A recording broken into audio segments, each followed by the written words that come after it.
Hey there, sleepyheads. Welcome back to the channel. Before we drift into tonight's tale of the Forgotten Races of Ooo, I'd love to know where in the world are you watching from tonight? And what time is it for you right now? Drop it in the comments below. It's always magical seeing how far and wide this sleepy little community reaches. All right, lights low, blankets up. Let's begin.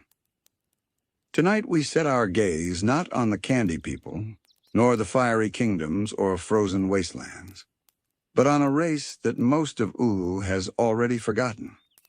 A people who once lived quietly beneath the waves, hidden in the shadow of a ruined age.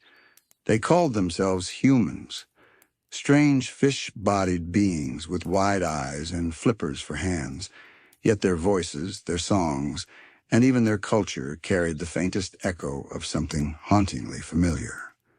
For in their crooked smiles and their remembered rituals, we catch glimpses of what humanity once was.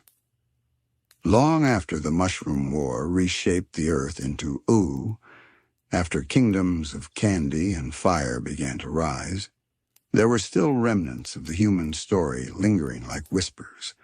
Most humans perished, their cities buried or their lineages warped beyond recognition. But deep beneath the waters, far away from the ruined skyscrapers that leaned half-sunken in poisoned marshes, the Hyoomans built a refuge, a place where the remnants of humanity survived, not in their original form, but in a new body shaped by survival itself. Imagine an undersea world lit not by sunlight, but by flickering lamps and bioluminescent creatures that drifted lazily past the glass of their domes. Stone halls carved from coral, patched with rusting metal scraps of ships long forgotten. Here the Hyoomans swam slowly, their movements graceful in the water, yet awkward on land. They lived in shoals, communities that were more family than village. At night they gathered to tell stories of the surface world, stories of a time when the land was full of people who walked on two legs, wore strange clothes, and spoke proudly of the cities. The Hyoomans did not walk like those ancestors, but they held onto the stories as if by repeating them, they could keep a connection to a vanished age. There is something both comforting and heartbreaking in this. The way they built shrines to objects that washed down into the sea. Old radios, children's toys, cracked helmets. To them, these were sacred relics, not because they fully understood them, but because they carried the warmth of memory. A doll might sit upon an altar, and a child might be told it was once the companion of a human girl who lived in a world of light.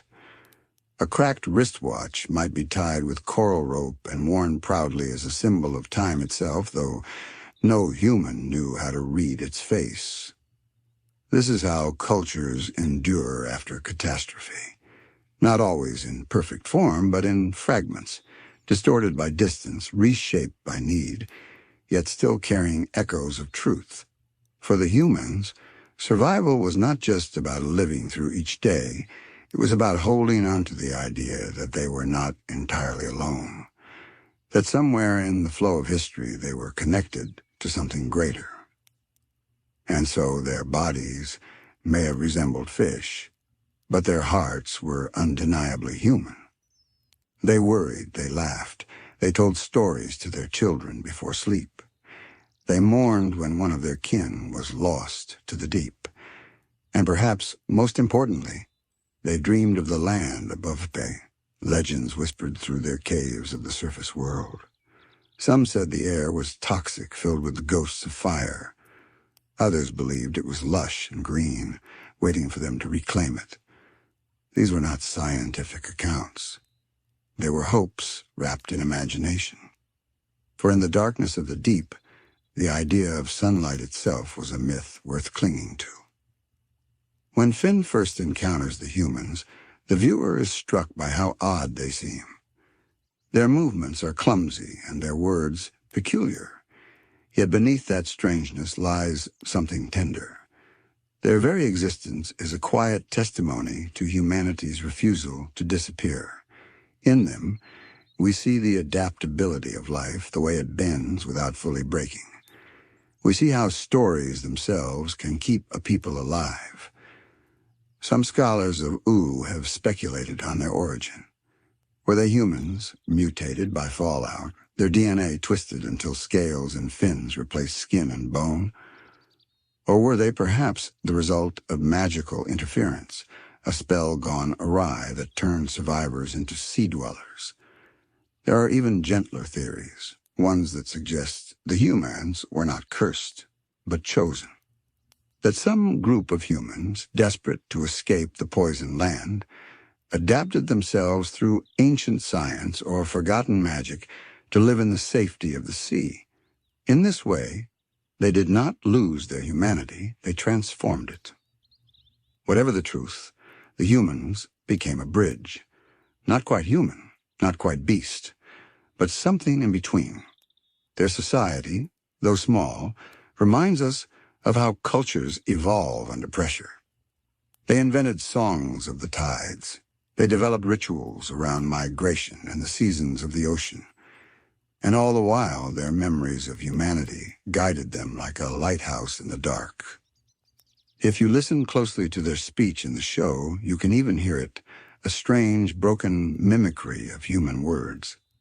It is as though language itself had drowned but managed to swim back to the surface, altered but still alive. To us, it sounds odd. To them, it is sacred. The more we reflect on the Hyoomans, the more we realize that their underwater city was not just a shelter, but a museum of living memory. Every corner of their coral cavern seemed touched by this desire to remember. Walls were decorated with mosaics of broken glass, arranged into shapes that looked vaguely like houses, towers, or suns. Children practiced dances that imitated the movements of birds, though no bird had ever flown beneath those waters, and elders sat with their eyes closed, describing the warmth of sunlight, as if they could still feel it on their skin. One can almost picture the rhythm of their days. At dawn, though dawn was invisible to them, the shoals would awaken to the faint glow of deep-sea creatures that drifted past their barriers. They would stretch their fins, whisper greetings to one another, and then set about gathering food. Strange ocean plants, small schools of fish, even scraps that drifted down from the surface world. To them, every discovery carried weight. A bottle cap was not just debris, it was a gift from history. A scrap of fabric was not just waste, but a piece of the great tapestry of time. This reverence for relics shaped their entire worldview. Unlike the candy people, who invented new traditions from sugar and whimsy, the Hyoomans anchored their sense of self in what came before. They were not only survivors, but archivists. Their culture was fragile, yes, but it carried within it the heartbeat of humanity. And yet there is a loneliness that clings to their story. Living under the ocean meant that they were cut off from the other rising kingdoms of Ooo. They did not share in the laughter of the Candy Kingdom, nor the fiery tempers of the Flame Kingdom, nor the crystalline solitude of the Ice Kingdom. Their lives were quieter, slower, as though wrapped in a long twilight. This isolation, while protecting them from many dangers, also meant that they drifted further and further into obscurity. It is worth asking what this does to a people, to live with the knowledge that you are descended from a once great race, and yet to be treated by others as curiosities or oddities. The Hyoomans' awkward movements on land often led others to mock or dismiss them. But beneath those clumsy steps were hearts full of longing, and perhaps even pride. They knew they were keepers of something sacred, even if the surface world did not always see it. The symbolism here is gentle, but powerful. Adventure Time has always hinted that the world of Ooo is not entirely whimsical, but layered with tragedy and resilience. The Hyoomans embody this perfectly. They are the distorted memory of humanity, bent by circumstance yet still reaching upward. They remind us that survival does not always look heroic. Sometimes it looks like adapting quietly, waiting patiently, holding on to memory when everything else is lost. And in this way, the Hyoomans invite us to think about change itself. If humanity were to vanish as we know it, what would remain? Perhaps not our cities, for they crumble. Perhaps not our machines, for they rust. But our stories, our rituals, our love for sunlight and song, these things can persist, even in forms we no longer recognize. The Hyoomans, with their fish-like bodies and human dreams, are proof of this. When we encounter them in the show, they are not presented as villains, nor even as major allies. They pass through the story like a soft current, glimpsed for only a short while before flowing away, and yet their presence lingers.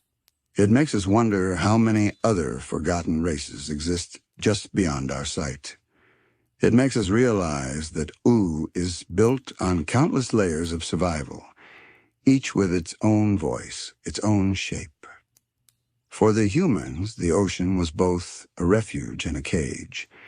It kept them safe from the ravages of war, but it also bound them to the shadows. Over time, their yearning for the surface grew stronger. Songs turned into prayers, prayers turned into plans. The elders whispered of migration, of seeking a new life above the waves. The children imagined sunlight so vividly that they painted it on cavern walls, golden streaks on stone that had never known the day. This dream of leaving the deep became their guiding star, and in time, it would lead them toward one of the most mysterious chapters in their story, their exodus, their great attempt to return to the land of their ancestors. But before we follow them on that journey, it is worth pausing here, to hold close the image of their underwater world. The stillness of the currents, the glimmer of relics arranged like shrines, the sound of soft voices retelling the same human stories again and again. In that quiet realm beneath the waves, the Hyoomans kept the flame of humanity alive, not bright, not loud, but steady, like the glow of a lantern carried through endless darkness. To truly understand the Hyoomans, we must imagine what it means to inherit a broken past. They did not live with the luxury of clarity. They had fragments, like puzzle pieces worn smooth by the tide, a lullaby half-remembered, an object without context, a phrase repeated so many times it became sacred, though its meaning was unclear. These were the threads that tied them to their humanity, and they cherished those threads fiercely, even as the sea pulled them further away from the surface world that birthed them. In many ways, the Hyoomans' lives reflected the dual nature of Ooo itself, half magical whimsy, half lingering ruin. When we look at their undersea caverns, we see both beauty and sorrow intertwined. Bright coral archways glowing with lanternfish hung side by side, with rusting beams scavenged from sunken war machines. Their homes, half-grown and half-built, carry the scars of both nature and human history. And always in the corners were the shrines, small piles of human relics, a comb, a broken radio, a cracked helmet that once might have belonged to a soldier. To us, these may seem like discarded junk, but to the Hyoomans, each was a relic worthy of reverence. They saw the world in layers of meaning. The sea was not just water, but a living guardian that had protected them from the fires of the Mushroom War. The relics were not just fragments, but signs that humanity's story was still alive. Even the act of swimming together was more than motion. It was a ritual of belonging, of never being alone in the dark. This sense of collective identity gave them resilience even in their most isolated days. What fascinates many fans of Adventure Time is how the Hyoomans reveal themselves in speech. Their words are broken, half-garbled echoes of human language. Yet in those sounds one can hear devotion. They are not simply mimicking, they are preserving. Their language is living memory, reshaped into a form they could pass down through generations. It reminds us of how, in our own world, languages shift and twist across centuries. What begins as fluent speech may, after war and exile, become chant, prayer, or song. To the Hyoomans, this broken tongue was not evidence of loss, but of survival. When Finn meets them, he is seen more than just a group of curious fish people. He has seen a mirror, a glimpse of what might have become of humanity had it endured the war in different shapes. For Finn, the only known human child in Ooo, the Hyoomans must have stirred something deep, even if the show leaves it largely unspoken. Imagine standing before them, creatures who are not fully like you, yet undeniably connected to your past. They are distant cousins, echoes of the same story written in a different script. The Hyoomans themselves seem to recognize this bond. They treated Finn with reverence, as if he were not only kin, but a living symbol of the surface world they had dreamed of for generations. His presence validated their stories. It proved that humans did still walk the land, even if most of Ooo had forgotten them. This moment is quietly powerful, though it passes without fanfare. For the Hyoomans, Finn was not just a boy with a sword. He was the continuation of the myth they had preserved in the dark. It is also telling that their society was not one of conquest or expansion. Unlike the Marauders who roamed Oo's wastelands, or the Candy Kingdom with its endless growth, the Hyoomans lived in cycles of patience. Their communities were small, their rituals slow, their ambitions quiet. They did not seek to dominate Ooo, but to endure within it.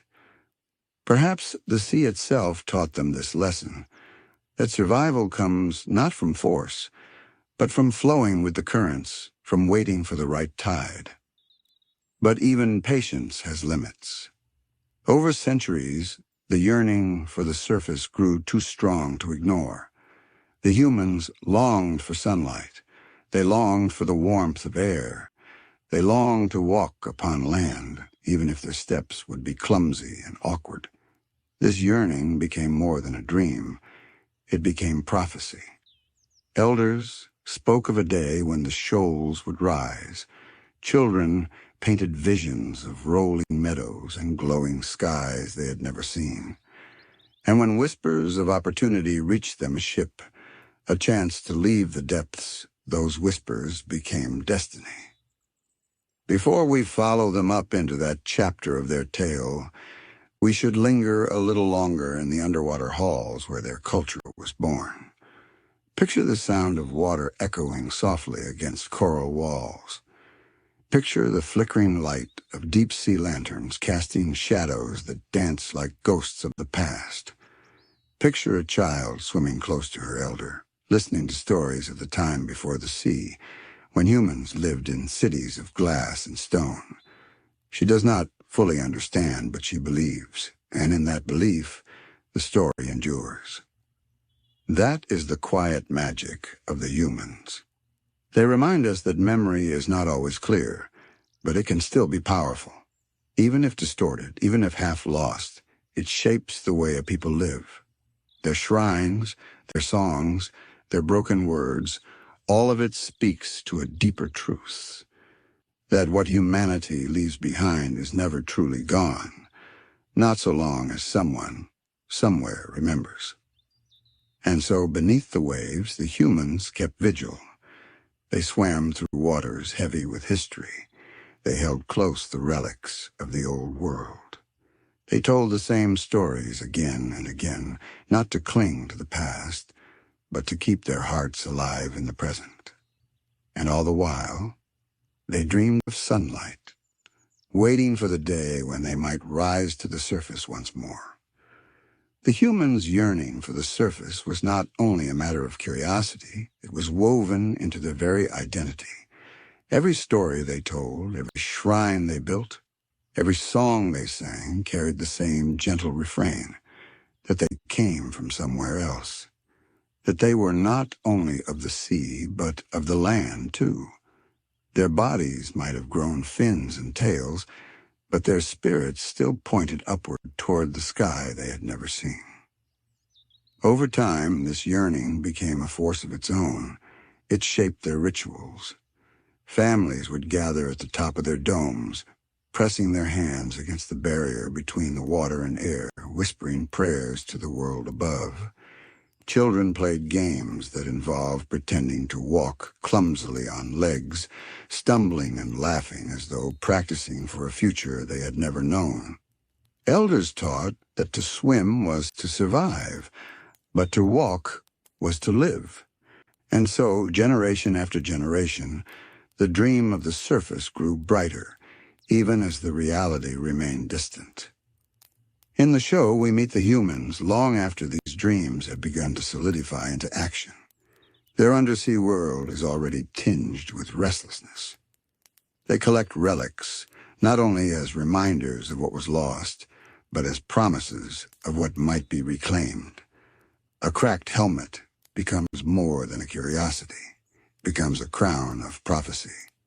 A doll is not only a toy, but a sign that children once laughed beneath the sun. These objects, small and fragile, became anchors for a hope larger than the sea could contain. It is this hope that eventually pushes them to migrate. The details are shrouded in mystery, as so much of Adventure Time's lore often is. But what we do know is that the Hyoomans gathered, prepared, and set forth on a vessel, a ship that would carry them out of their watery refuge and onto the uncertain surface. Their exodus was not a chaotic flight, but a solemn procession, like a tide turning after centuries of stillness. They believed they were fulfilling destiny. Before we step onto that ship with them in the next part of their tale, it's worth reflecting on what this moment represents. The Hyoomans' departure from the sea is not just a physical journey. It is symbolic of humanity's eternal pull toward exploration, toward reclaiming what was lost. In our own history, humans have always looked to horizons, mountains to climb, oceans to cross, skies to conquer. The Hyoomans carried that same spark, even though their bodies were no longer fully human. It is this spark that makes their story resonate so deeply. Think of the bravery it must have required. For generations, the ocean had been their shield, their comfort, their home. And yet they chose to leave it behind for an uncertain future on the surface. They did not know if the land would welcome them, if the air would poison them, if the kingdoms above would see them as friends or foes. Still, they rose. Still, they sought the sun. This quiet courage is one of the most touching aspects of their story. The Hyoomans were not warriors or conquerors. They were not armed with powerful magic or vast armies. They were simply survivors who believed in the possibility of a brighter world. Their exodus was less about leaving the sea and more about returning to a dream, the dream of walking where their ancestors once walked, of breathing air that had not touched their gills for centuries. In this way, they remind us that hope is a kind of inheritance. It passes down through generations, unchanged by circumstance, waiting for the moment when it can guide action. In their departure, we also glimpse a larger truth about Ooo. The land itself is a palimpsest, a layered canvas of stories. The Candy People, the Fire Kingdom, the Ice King, the Marauders each represents a thread of survival, an answer to catastrophe. The humans' answer was patience, adaptation, and finally, return. They did not vanish like the giants or fracture into violence like the Marauders. They endured quietly until the moment came when endurance transformed into motion. As their ship rose to the surface, imagine the mixture of fear and wonder in their eyes. The sky above them stretching endless and pale, the sun burning with a brilliance they had only ever imagined, the land distant yet real, promising both hardship and possibility. For people who had lived in shadows, this moment must have been blinding, but it was also sacred. It was the culmination of every story told in the darkness of the sea. And so segment 1 leaves us here, with the humans no longer just fish-bodied dwellers of the deep, but pilgrims on the cusp of transformation. Their underwater halls remain behind, filled with relics and echoes, but their future stretches ahead, fragile and unknown. It is a future that will carry them into contact with the wider world of Ooo and into the pages of history where their presence, though brief, would ripple like waves upon a shore. In the next part of their tale, we will follow this migration. We will see how their hopes, their fears, and their long-held prophecies played out when they finally set foot on land. But for now, let us hold this image gently in our minds, an ancient people rising from the sea, guided not by certainty but by memory, faith, and the quiet courage to chase the sun.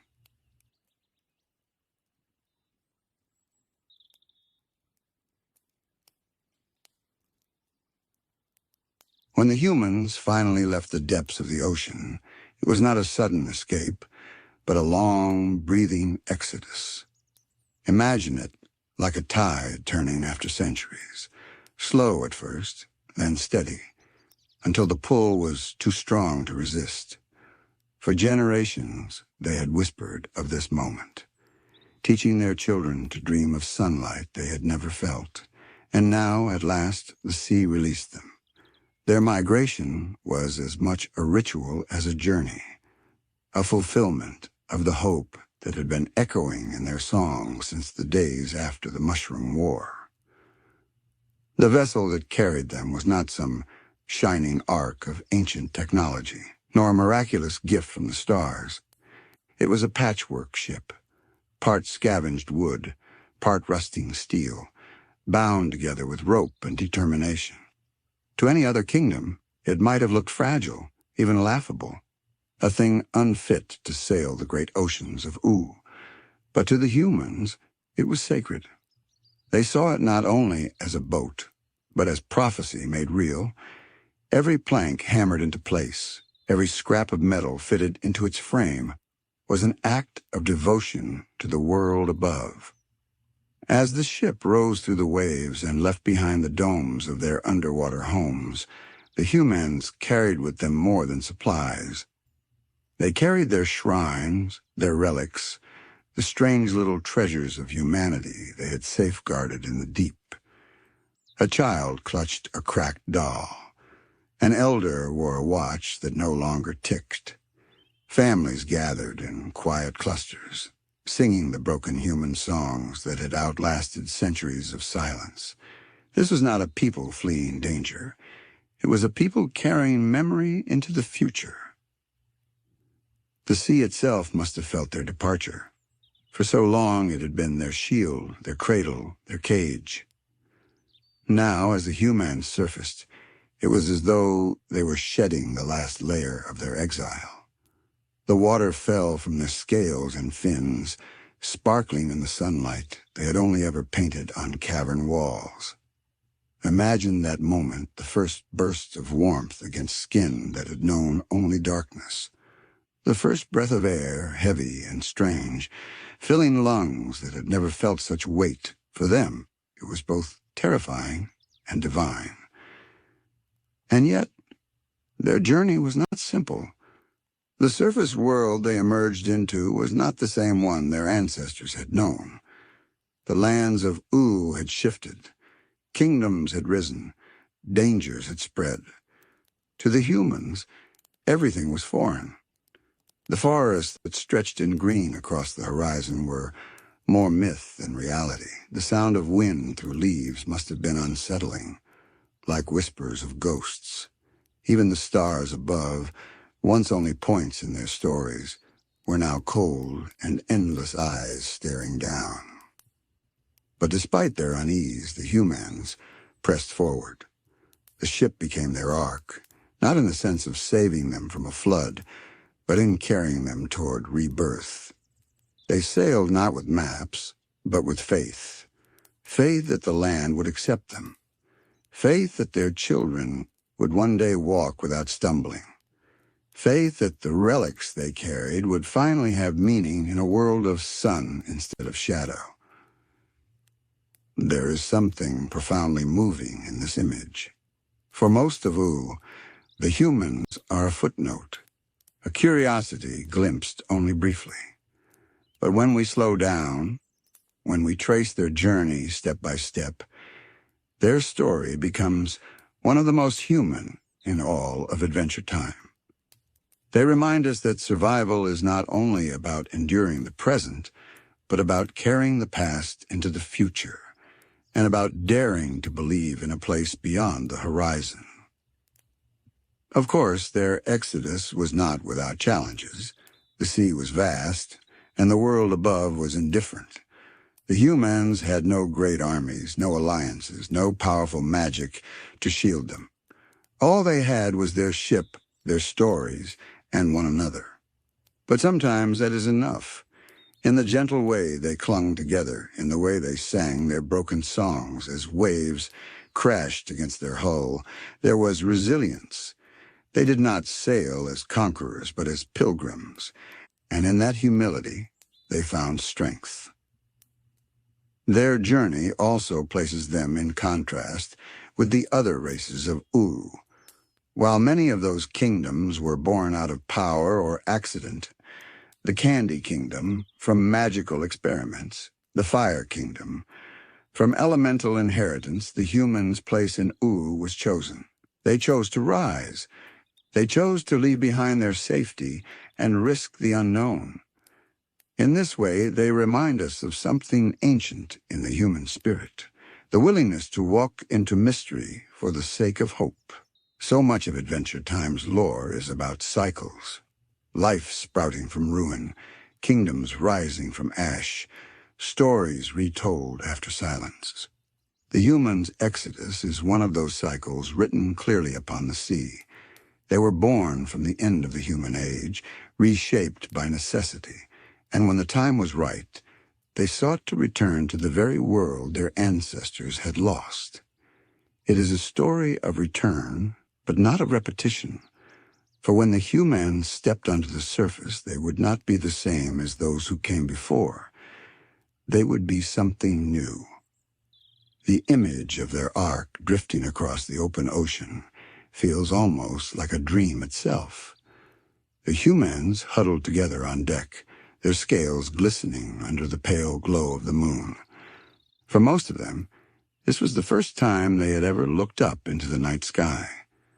The stars stretched endlessly above, patterns too vast for their eyes to make sense of. To us, stars are familiar, scattered lights we take for granted. But to a people who had lived only in darkness, each one must have seemed like a living fire. Some Hyoomans pointed upward, whispering prayers. Others wept softly, overwhelmed by a beauty that had once been no more than a story. Every sound was strange to them. The groaning of wood as the ship rocked against the waves, the slap of salt water against the hull, the wind rattling the ropes and filling the patched sails with invisible power. For centuries their world had been muffled by the sea. Now the air carried sound differently, sharper, brighter. Every creak, every gust, every call of a distant seabird was like a message from a new world. In their songs, they tried to capture these sounds, humming to mimic the wind, clicking their tongues to echo the cries of gulls. Slowly, their voices wove the language of the surface into the rhythm of their voyage. Yet the journey was not without hardship. The sun, which they had so long dreamed of, was harsh on their bodies. Their skin, adapted for shadowy depths, burned under its unrelenting light. Many Hyoomans covered themselves with cloth scraps, draping relics like banners of protection. Some retreated to the belly of the ship where the shadows were cooler. The air itself was heavy, strange in their lungs. Breathing was not second nature, but a conscious effort. And still they endured. For every difficulty only strengthened their resolve to keep moving towards the horizon. What carried them forward was more than faith. It was the memory of humanity itself. The Hyoomans believed they were not simply leaving one home for another, but completing a story. To them, the surface was not unknown, it was ancestral.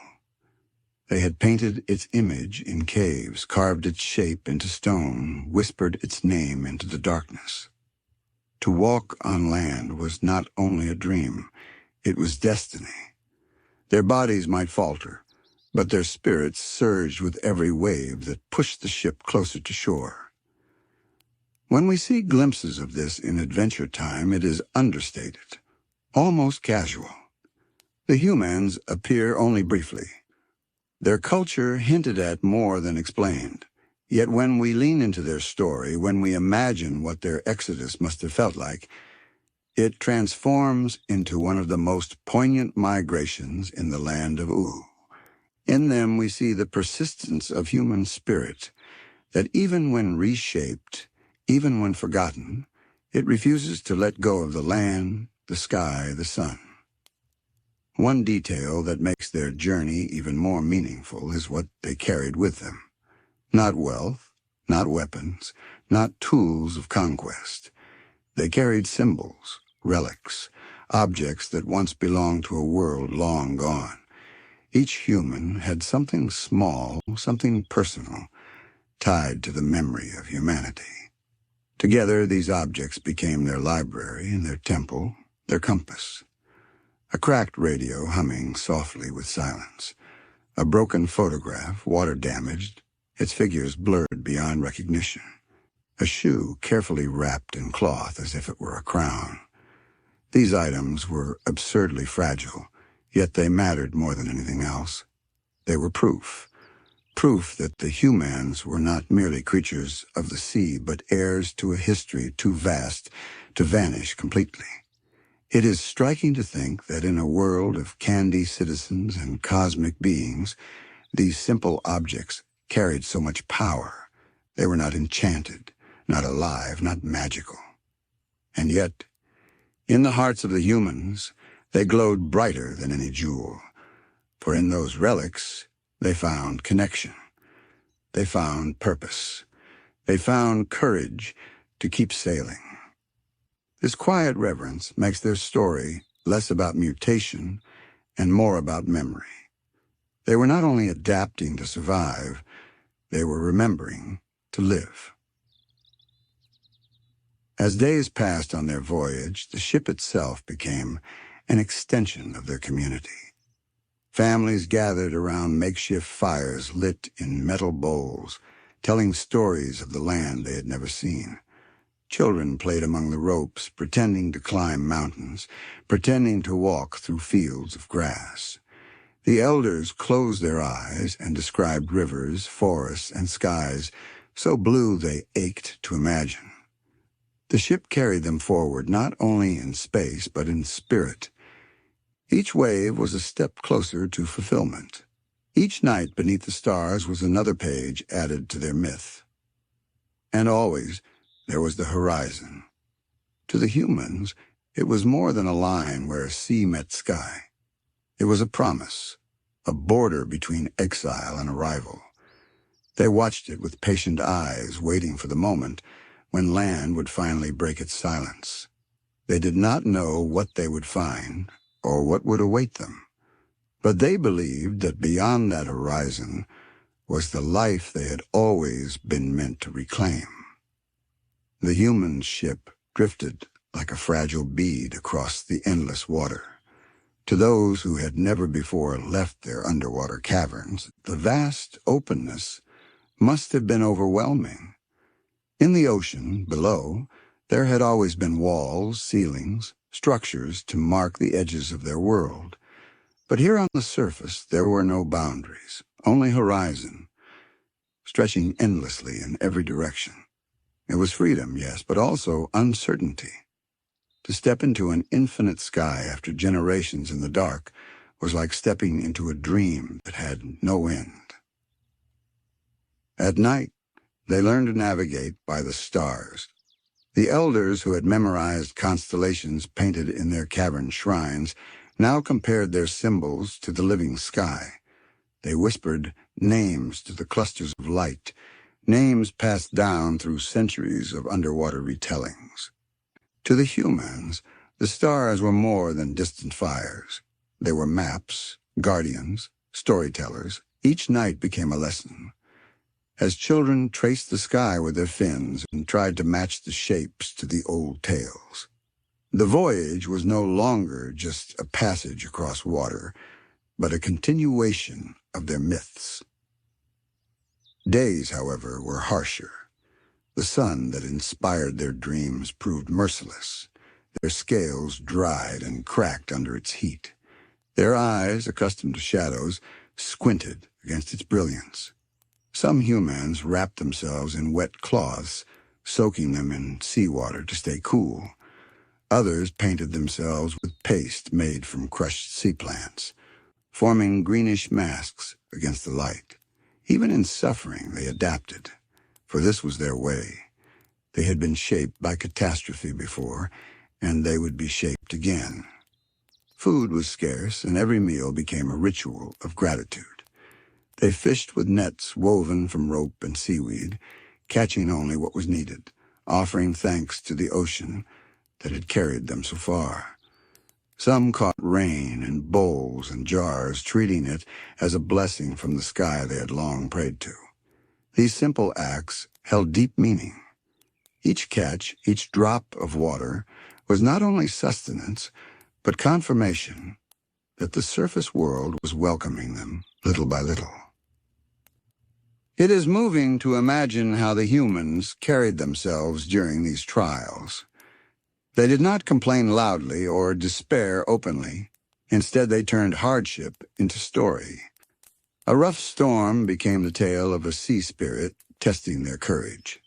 A long stretch without food became the trial of patience that every generation had foretold. In this way, they transformed danger into narrative, keeping fear at bay by wrapping it in the soft blanket of myth. It is this habit to turn even suffering into story that kept their hearts steady as they moved forward. There were moments of wonder, too. The first time, a Hyoooman child reached out to touch a butterfly that had drifted from a coastal wind, the ship filled with gasps of awe. For them, it was as if a star had descended to dance on their fingertips. The first time they heard the call of a whale echo across the sea, they fell silent, their own songs blending softly with its low rumble. Every new sound, every new sight was a revelation. The world above was alive in ways they could scarcely imagine, and each discovery confirmed the choice they had made to rise from the depths. But with wonder also came unease. Not all who glimpsed the Hyoomans on their voyage greeted them with kindness. Passing raiders on the sea, perhaps remnants of the war-torn world, stared at their fish-like forms with suspicion. Some shouted curses, calling them monsters or abominations. The Hyoomans huddled together in fear, clutching their relics as if they could shield them from hate. Yet the raiders never attacked. Perhaps they were wary of the ship's size, or perhaps they were simply unsettled by what they saw. Whatever the reason, the Hyoomans were spared, but the lesson remained. The surface world would not always understand them. This moment of rejection added weight to their journey. They were no longer only pilgrims chasing sunlight. They were also outcasts, strangers seeking a home in a world that might not welcome them. And still they pressed on. For the humans knew that their story was not about being accepted by everyone, but about finding a place where their children could grow without fear. What makes their exodus resonate so deeply is the way it mirrors the journeys of countless displaced peoples throughout history. In every age, there are those who leave behind the familiar, carrying only fragments of memory to search for a future that does not yet exist. The Hyoomans are Adventure Time's quiet echo of this universal story. Their ship, patched together with scraps, becomes a symbol of resilience, of the refusal to vanish. By the time their ship neared land, the Hyoomans had already transformed. They were no longer only dwellers of the sea, nor were they yet fully of the land. They were in between, shaped by both. Their voices carried the rhythm of the ocean, but also the sharpness of the wind. Their bodies bore the marks of sunlight, but also the shimmer of scales. They had become a people suspended between worlds, and in that suspension, they discovered who they truly were. The sight of land rising on the horizon must have been overwhelming. Forested hills, beaches of pale sand, cliffs stretching high above the surf. After generations of imagining, here it was, real and undeniable. The ship erupted in song, broken words mixing with laughter, children pointing eagerly, elders closing their eyes in gratitude. This was not only arrival, it was rebirth. The Hyoomans had left the ocean behind, but they carried it with them in spirit. Now, as they prepared to set foot on shore, they were ready to begin a new chapter in Oo's great tapestry. The moment the Hyoomans' ship touched the shallows must have felt like the culmination of centuries of dreaming. Waves lapped gently at the hull as though welcoming them to shore. For generations, their ancestors had pressed their hands against glass domes, whispering prayers to a world they could not reach. Now, children stretched their fingers into warm sand for the very first time, clutching handfuls as if they had discovered treasure. Elders fell to their knees, their fins brushing the earth, their eyes brimming with tears. They had returned, not to the same world humanity had once ruled, but to its echo reshaped by time, war, and magic. The first steps were clumsy. Legs that had been more ornamental than functional wobbled beneath their weight. Some stumbled, some fell. But they laughed softly as they rose again, brushing the soil from their scales. It did not matter that their gait was awkward. What mattered was that they were walking, however haltingly, in the footsteps of their ancestors. Their songs rose in broken, jubilant tones, voices layered with joy and disbelief. Every step was a prayer answered. Every stumble was a promise kept. The relics they carried took on new life on land. A cracked wristwatch, useless in the sea, gleamed in the sun as though marking a new age. A child's doll, once placed upon an altar in a cavern shrine, now sat upon grass, becoming a companion again. These objects no longer belonged to the silence of the deep. They belonged to the open air, to the chorus of birds and wind. In their new home, relics turned into bridges connecting what was lost to what was found. And yet their arrival was not free of shadow. The surface world was not empty. Other races had already taken root. Candy people, Fire Kingdom dwellers, elemental clans, each had carved out space in the new world of Ooo. To them, the Hyoomans were oddities, neither fully human nor wholly other. Some were curious, some suspicious, some fearful. The Hyoomans, used to isolation, were unprepared for the complexity of these new encounters. Their clumsy steps on land made them vulnerable. Their broken words made them difficult to understand. In the eyes of some, they were not pilgrims, but intruders. It is here that their story becomes bittersweet. For a brief time, the Hyoomans did walk upon Ooo. They glimpsed forests, rivers, and skies that their ancestors had promised. They built small camps, places where their children could laugh in sunlight. But they also faced hostility. Marauders of the Wastelands saw them as prey. Other kingdoms saw them as curiosities, strange neighbors to be tolerated, but never fully embraced. The Hyoomans' dream of belonging did not end in harmony. Instead, it became a fragile existence on the edge of survival. Adventure Time does not give us a complete account of their fate, and perhaps that is intentional. In their disappearance lies the echo of countless forgotten peoples, both in Ooo and in our own history. The Hyoomans vanish from the story as quietly as they entered, leaving behind only questions and whispers. Did they find a hidden sanctuary where they could live in peace? Did they scatter, absorbed into the fabric of Oo's kingdoms, until their identity was lost? Or did they simply fade, another race erased by the tides of time? What makes their story so powerful is not certainty, but mystery. The Hyoomans remind us that not every people survives visibly. Some survive in memory and relics, in the quiet persistence of stories.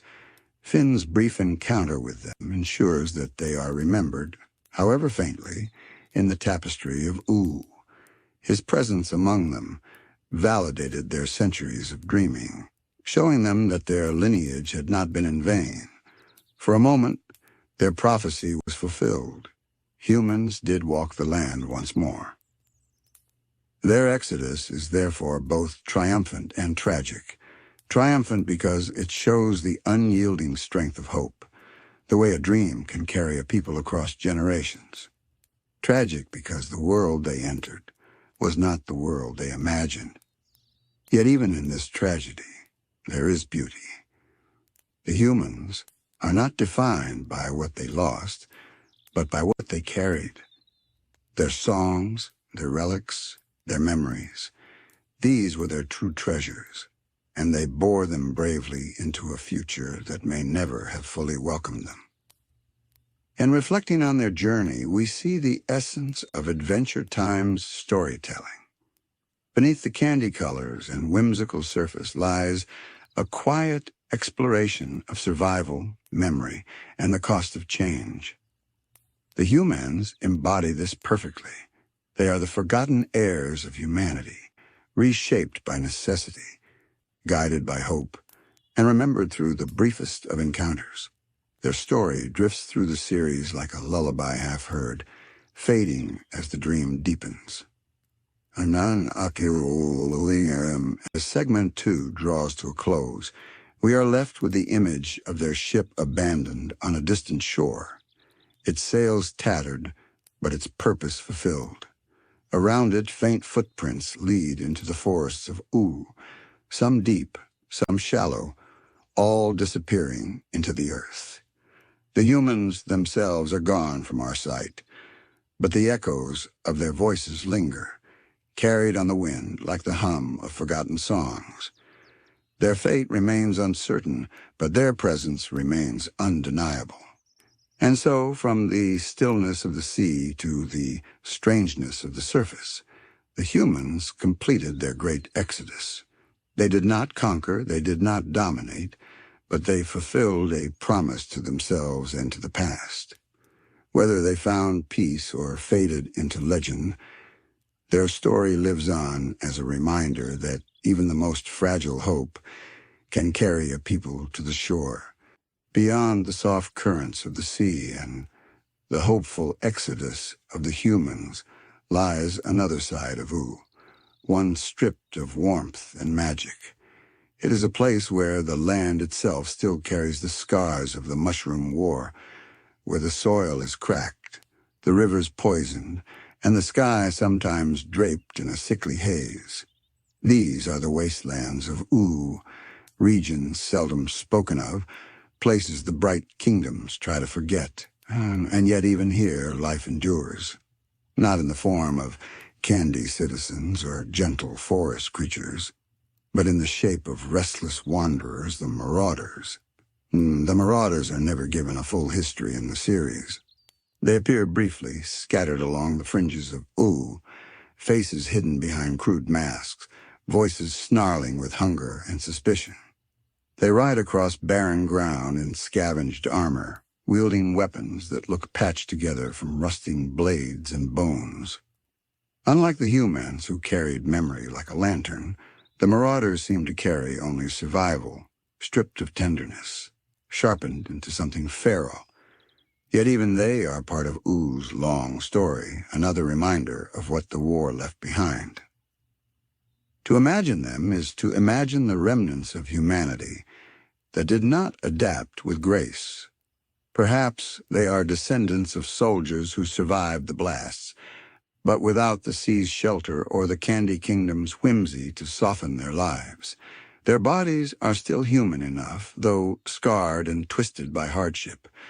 Their minds are filled with old instincts: protect, steal, endure.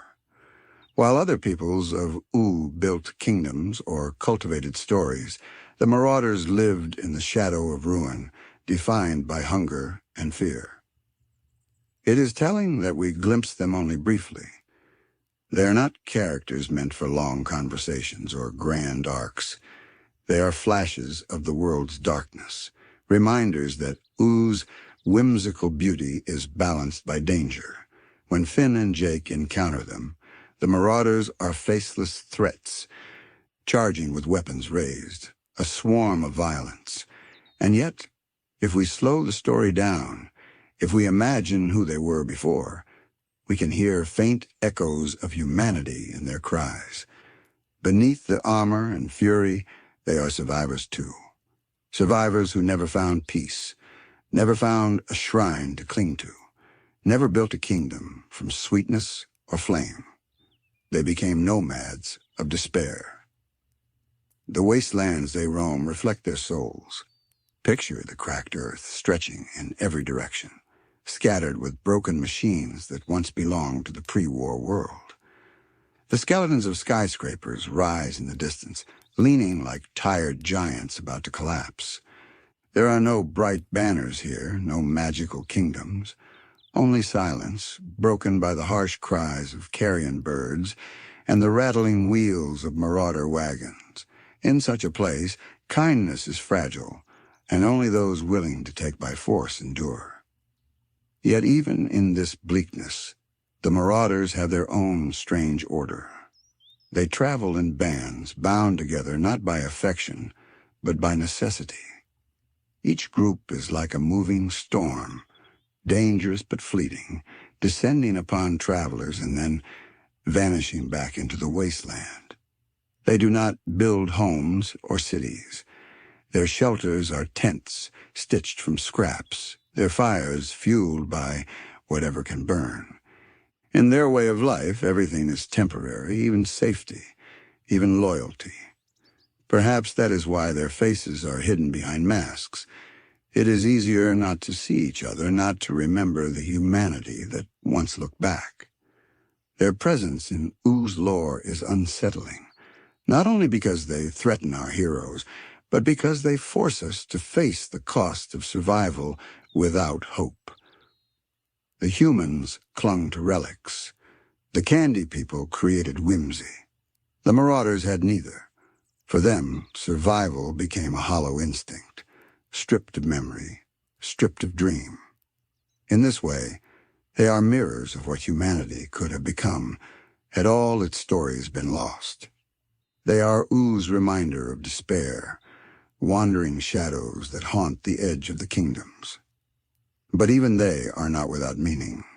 In a world as layered as Ooo, even the darkest figures have their place. The Marauders are warnings etched into the landscape. They remind us that magic and laughter are not guarantees, that beneath the colorful surface of Ooo lies the ruin of a world burned by its own hands.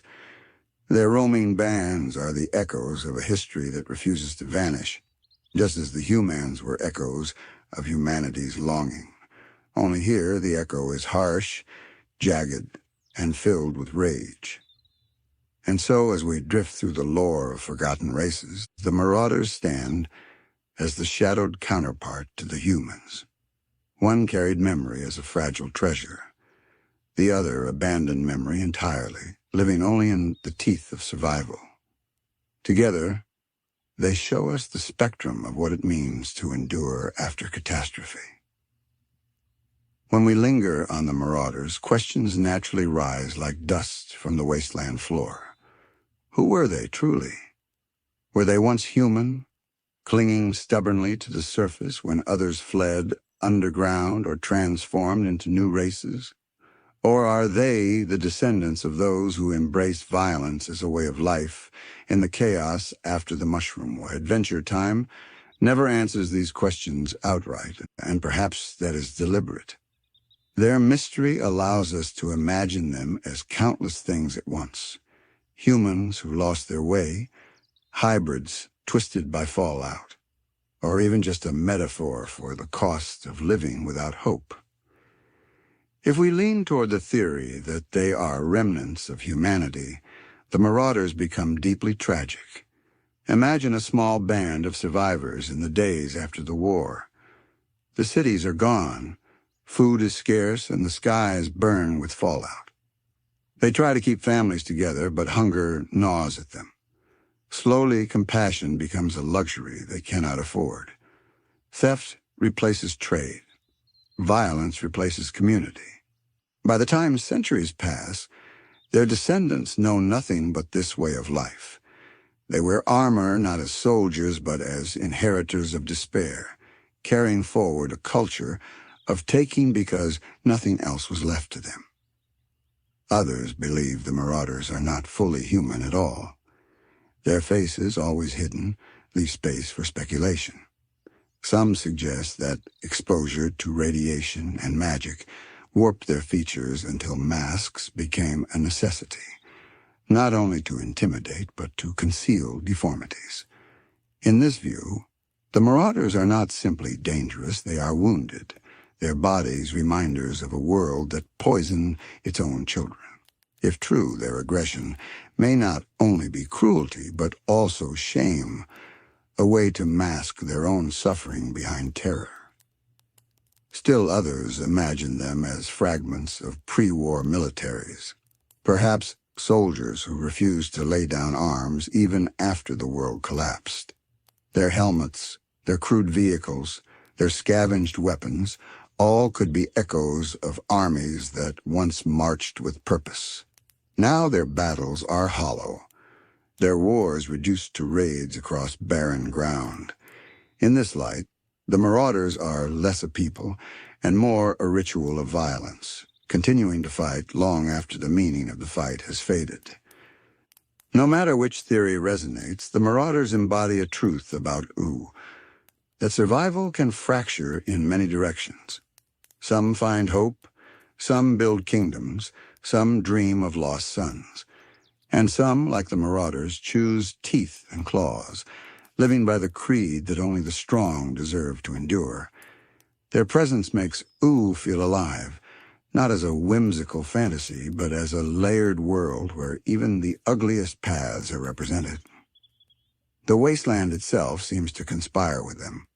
Its cracked deserts and rusted ruins provide the perfect stage for their wandering bands.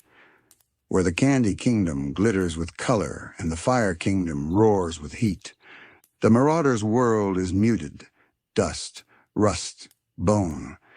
Their existence reflects their environment, and their environment reflects them.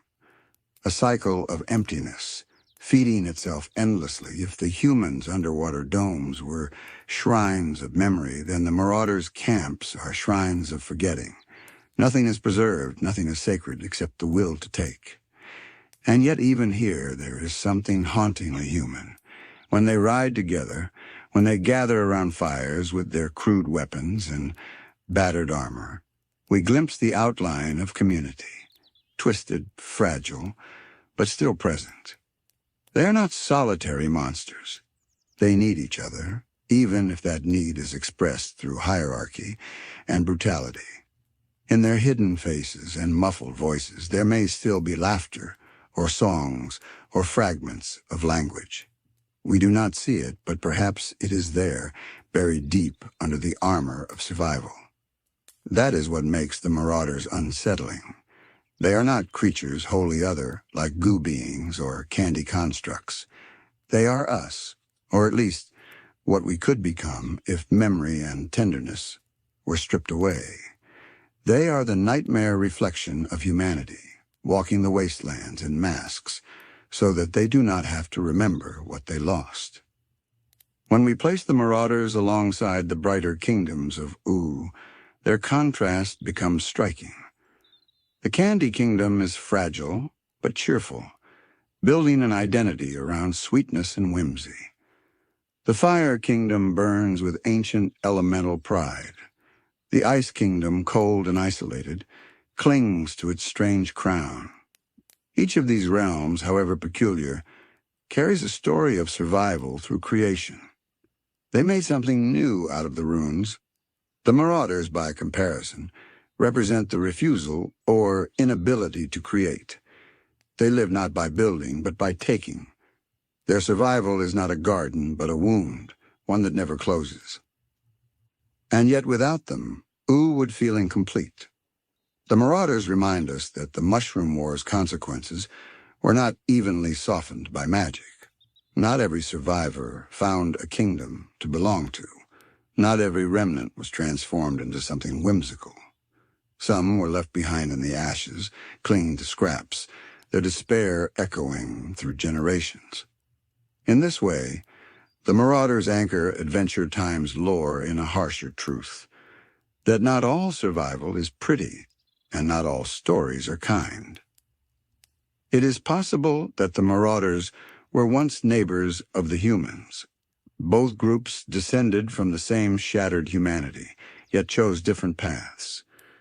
The Hyoomans turned inward, carrying relics and memory into the sea. The Marauders turned outward, clutching weapons instead of stories, armor instead of shrines.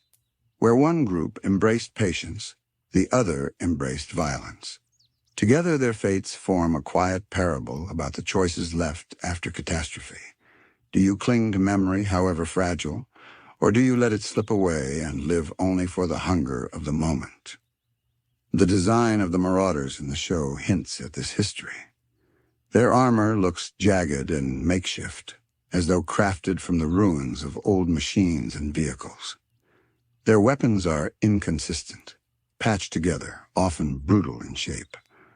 Nothing about them suggests long-term planning or artistry. Instead, everything is functional, scavenged, and temporary. It tells us that they live in the present moment alone, with little regard for what came before or what might come after. This impermanence reflects their identity, a people without roots, without direction, moving endlessly across the wasteland. Their faceless masks are perhaps their most unsettling feature.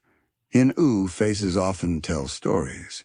The soft, smiling faces of the Candy People, the fiery eyes of the Flame Kingdom, even the tired gaze of Simon.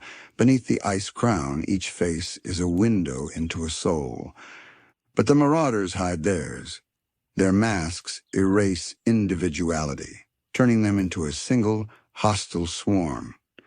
This anonymity makes them frightening, but it also makes them tragic. To hide one's face is to hide one's humanity. Perhaps the Marauders wear masks, not only to protect themselves in battle, but also to bury the memory of what they once were. If you never see a face, you never have to think about the person behind it. Encounters with them are rare, and that scarcity makes them powerful. They are not constant villains or recurring antagonists. Instead, they appear like sudden storms, brief but violent, and then vanish back into the desert. This fleeting nature makes them feel more like forces of the wasteland than individuals. They are less a society and more an omen, a reminder that danger is never fully gone. even when the kingdoms of Ooo seem safe and whimsical. Their unpredictability gives them weight. You never know when the shadow of the wasteland will fall across the story. If we step back and look at them symbolically, the Marauders embody the unfinished business of the old world. The Mushroom War ended, the land reshaped, but its scars remain. The Marauders are those scars given voice and movement, proof that violence cannot be erased simply by the passage of time. They carry the war within them, passing it from parent to child, not as history but as daily life. Their raids are not just acts of hunger. They are echoes of bombs and fire, rippling forward into generations that never saw the war itself. In this way, they are living reminders of humanity's failure to heal. And yet, even as shadows, they have a place in Oo's balance. Adventure Time often shows us that light cannot exist without dark, joy without sorrow, whimsy without danger. The Marauders keep this balance alive. They ensure that the kingdoms of Ooo never feel too safe, never forget that the world they live in was built on ashes. Their presence makes Finn's adventures more meaningful. Protecting friends and building bonds matter more when the world still carries threats that could tear them apart. Without the Marauders, Oo's peace would feel less earned. In bedtime reflection, the Marauders are like nightmares wandering just beyond the campfire's glow. They do not dominate the story, but their shadow ensures that the firelight feels warm. They are the tension that makes every moment of kindness precious, the sharp edge that makes every song of joy worth singing. And in this way, their role is not only to frighten, but also to remind us to hold on more tightly to the things that truly matter. The legacy of the Marauders is not measured in monuments or stories. Unlike the Hyoomans, they did not leave shrines behind, nor did they carve legends into the walls of their homes. Their legacy is carried instead in the fear they left behind in others, and in the memory of travelers who crossed their path. They were the fire that consumed without building, the storm that scattered without watering the earth. In this absence of creation lies their meaning. They show us what happens when survival loses connection to hope, when the thread of memory is cut and nothing is left but the present hunger. And yet, even as they embody this despair, there is a strange dignity in their endurance. They lived in a land that gave nothing freely, and still they endured. They carried the weight of ruin on their backs, and still they moved forward. Their lives were not gentle, but they were proof of resilience in its rawest form. If the Hyoomans were the dreamers of Ooo, the Marauders were its reminders that not all survivors carried dreams, and not all stories end with peace. For Finn and Jake, and for the audience, the Marauders serve a quieter role. They are obstacles, yes, but more than that, they are windows into the parts of Ooo we rarely see. They remind us that beyond the cheerful halls of the Candy Kingdom, beyond the colorful magic and the cosmic beings, there are places still scarred by the war. They remind us that even in a land of adventure, not every encounter can be solved with friendship or laughter. Sometimes survival is sharp, masked, and unyielding. Perhaps this is why their appearances are brief. Too much exposure would make them ordinary. But as fleeting shadows, they carry weight far larger than their screen time. Each glimpse leaves us with unease, as though we have been allowed to peek at a wound usually kept hidden beneath Oo's bright surface. The world does not want to dwell on them, but it cannot forget them either. They are the unfinished story whispered at the edges of the fire, too uncomfortable to tell in full. It is tempting to imagine what might have become of them in the long arc of Oo's history. Did some bands eventually collapse, scattering into the forests and rivers, leaving their masks to rust in the sand? Did others perhaps find peace, slowly shedding violence as the world around them grew more stable? Or did they continue to wander endlessly, passing their creed of survival from one generation to the next until nothing was left but the name Marauder itself? The show leaves this question unanswered, but the possibility lingers like footprints in the dust. Their existence also teaches us something about the fragility of memory. For all we know, the Marauders may once have had their own songs, their own rituals, their own fragments of culture passed down in quiet moments. But because they are remembered only as raiders, that humanity is hidden, if not erased. What we see is the violence, not the tenderness. And yet, it is hard to believe any group could exist without moments of connection. Perhaps, under their masks, around their fires, stories were still told, rough, broken stories about ancestors who once walked cities of light. If so, then even the Marauders carried memory, though buried under armor and fear. This possibility makes them less monstrous and more tragic. They were not born villains. They were born into a world that offered no safety, no abundance, no kindness. They became what they had to be in order to survive. Their masks and weapons were not just tools of violence, but shields against despair. And while they threatened the kingdoms of Ooo, they also kept alive a reminder of the world's fragility. In their harshness, they demanded that others cherish the warmth they had lost. So when we think of the Marauders, we should not only think of their raids and their weapons. We should also think of what they represent, the shadow of history that follows even into the brightest days. They are the cost of forgetting, the echo of wounds unhealed, the side of survival that does not fit neatly into songs of triumph, and yet their place in Oo's tapestry is secure. They are part of the balance, a necessary reminder that not all paths after the war led to kingdoms or shrines or dreams. Some led only into the wasteland. As this segment draws to a close, imagine standing on the border of Oo's green hills, looking out toward the gray expanse of the wasteland.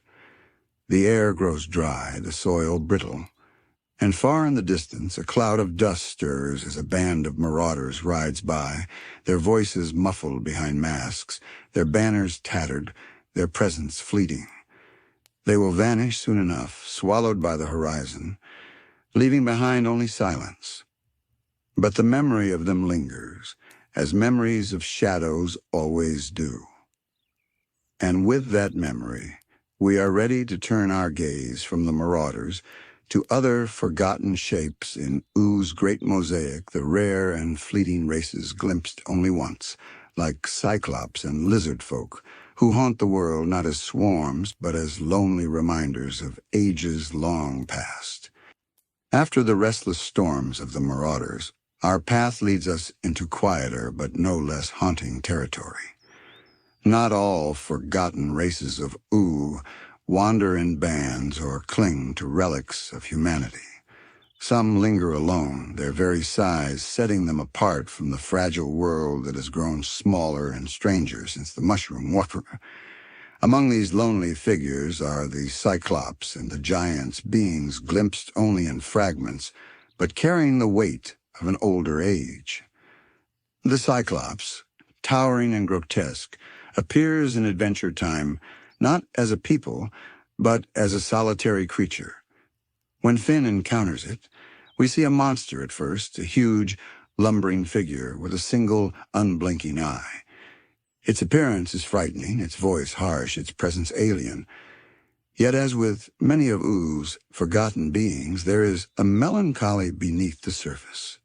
For this Cyclops is not part of a thriving race, not a leader of kin, but a remnant, a fragment of something that once was greater, now reduced to a single survivor haunting the edges of the story. The idea of the Cyclops carries with it echoes of myth older than Ooo itself. In our own world, Cyclops belong to ancient legends, creatures born from humanity's imagination to embody power and fear. Their single eye becomes a symbol of vision, distorted sight too concentrated, too intense, unable to see the full picture. In Ooo, this resonance remains. The Cyclops is not simply a monster for Finn to battle, but a reminder that the world still holds echoes of myth, left behind like bones after the flood. Its existence suggests that once, perhaps, there was a race of such beings towering across the landscape, now reduced to silence and shadow. What makes the Cyclops so striking is not only its size, but its loneliness. To encounter it is to glimpse the tragedy of being the last. The Hyoomans had their shoals, the Marauders their bands, but the Cyclops stands alone. There are no shrines, no masks, no relics, no songs. Only a body too large for the fragile new age of Ooo, and an eye that has watched the world move on without it. In this way, the Cyclops represents a kind of extinction in progress. Not gone entirely, but fading, out of step with the scale of the world around it.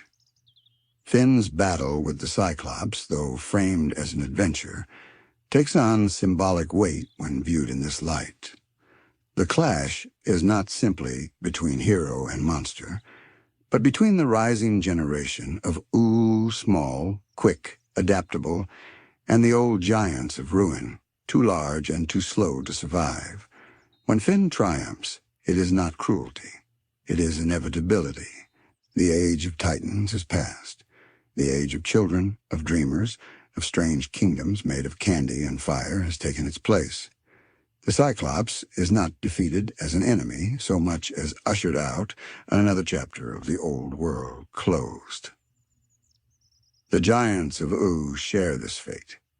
We catch glimpses of them in scattered moments, enormous figures too large for the delicate balance of the kingdoms. They appear as if out of memory, their scale alone reminding us that Ooo was once shaped differently. Where candy people thrive in bustling villages and Hyoomans dreamed in small shoals, the giants belong to an age when the land was rawer, harsher, suited to beings who could stride across mountains. Now that age has ended, and the giants remain only as shadows at the edge of stories. There is a strange poetry in their fading. Giants are by definition too large for fragility. They cannot hide, cannot adapt easily, cannot weave themselves into the quiet cycles of smaller races. Their very bodies mark them for extinction in a world that has become nimble, fractured, and delicate. And so they linger only briefly, their appearances fleeting, their presence heavy but transient. In every step of a giant, we hear the echo of a world too vast to survive the intimacy of Oo's new kingdoms. To think of the Cyclops and the giants is to think of scale in storytelling. Adventure time often thrives in the small, in conversations between friends, in relics treasured for their fragility. Against this intimacy, the giants feel alien. Their stories are too large to fit.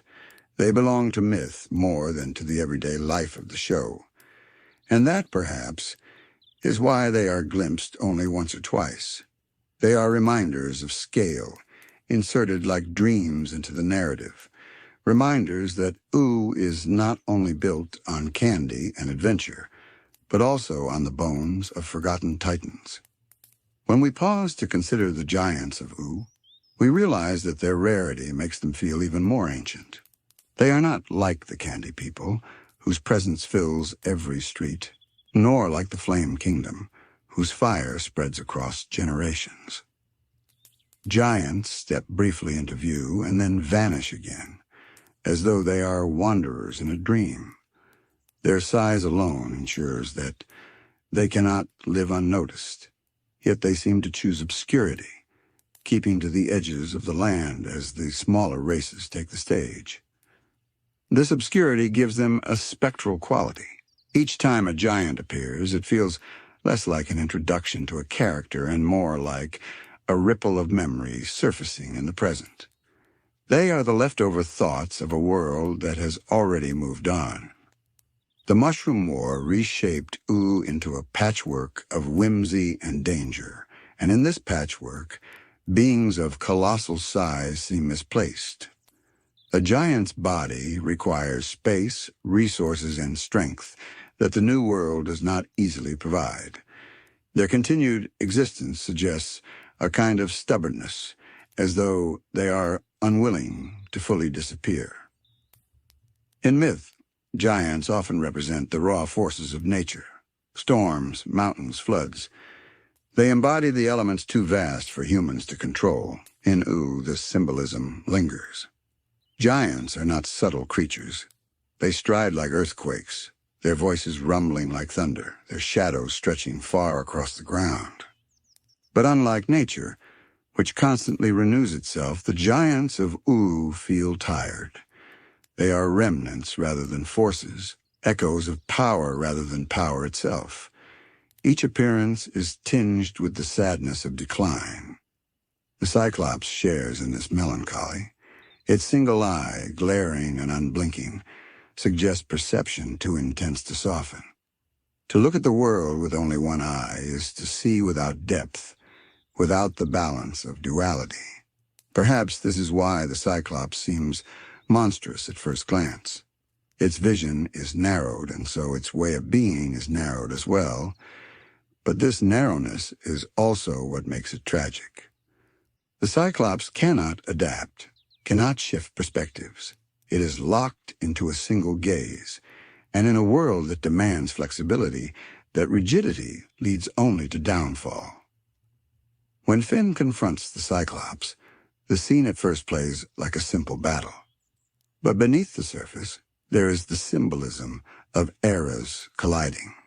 Finn is small, agile, improvisational. The Cyclops is vast, lumbering, tied to a time when size and strength defined survival. Their clash mirrors the shift in Ooo itself. No longer is the land ruled by titans and monsters. Instead, it is a place where children, candy citizens, and creatures of whimsy can thrive. The old is giving way to the new, not with a quiet farewell, but with a struggle that ends in inevitability. And yet it is important not to see the Cyclops and the giants as villains. They are not like the Marauders, who chose violence as creed. They are not like Golb, who embodies chaos itself. The Cyclops and giants are simply out of place. They do not belong to the scale of the present. Their menace comes not from malice, but from mismatch. They are bodies too large for fragile landscapes, voices too loud for delicate kingdoms. In their very presence, they disrupt balance, not by intention, but by existence. This mismatch is what makes them so haunting.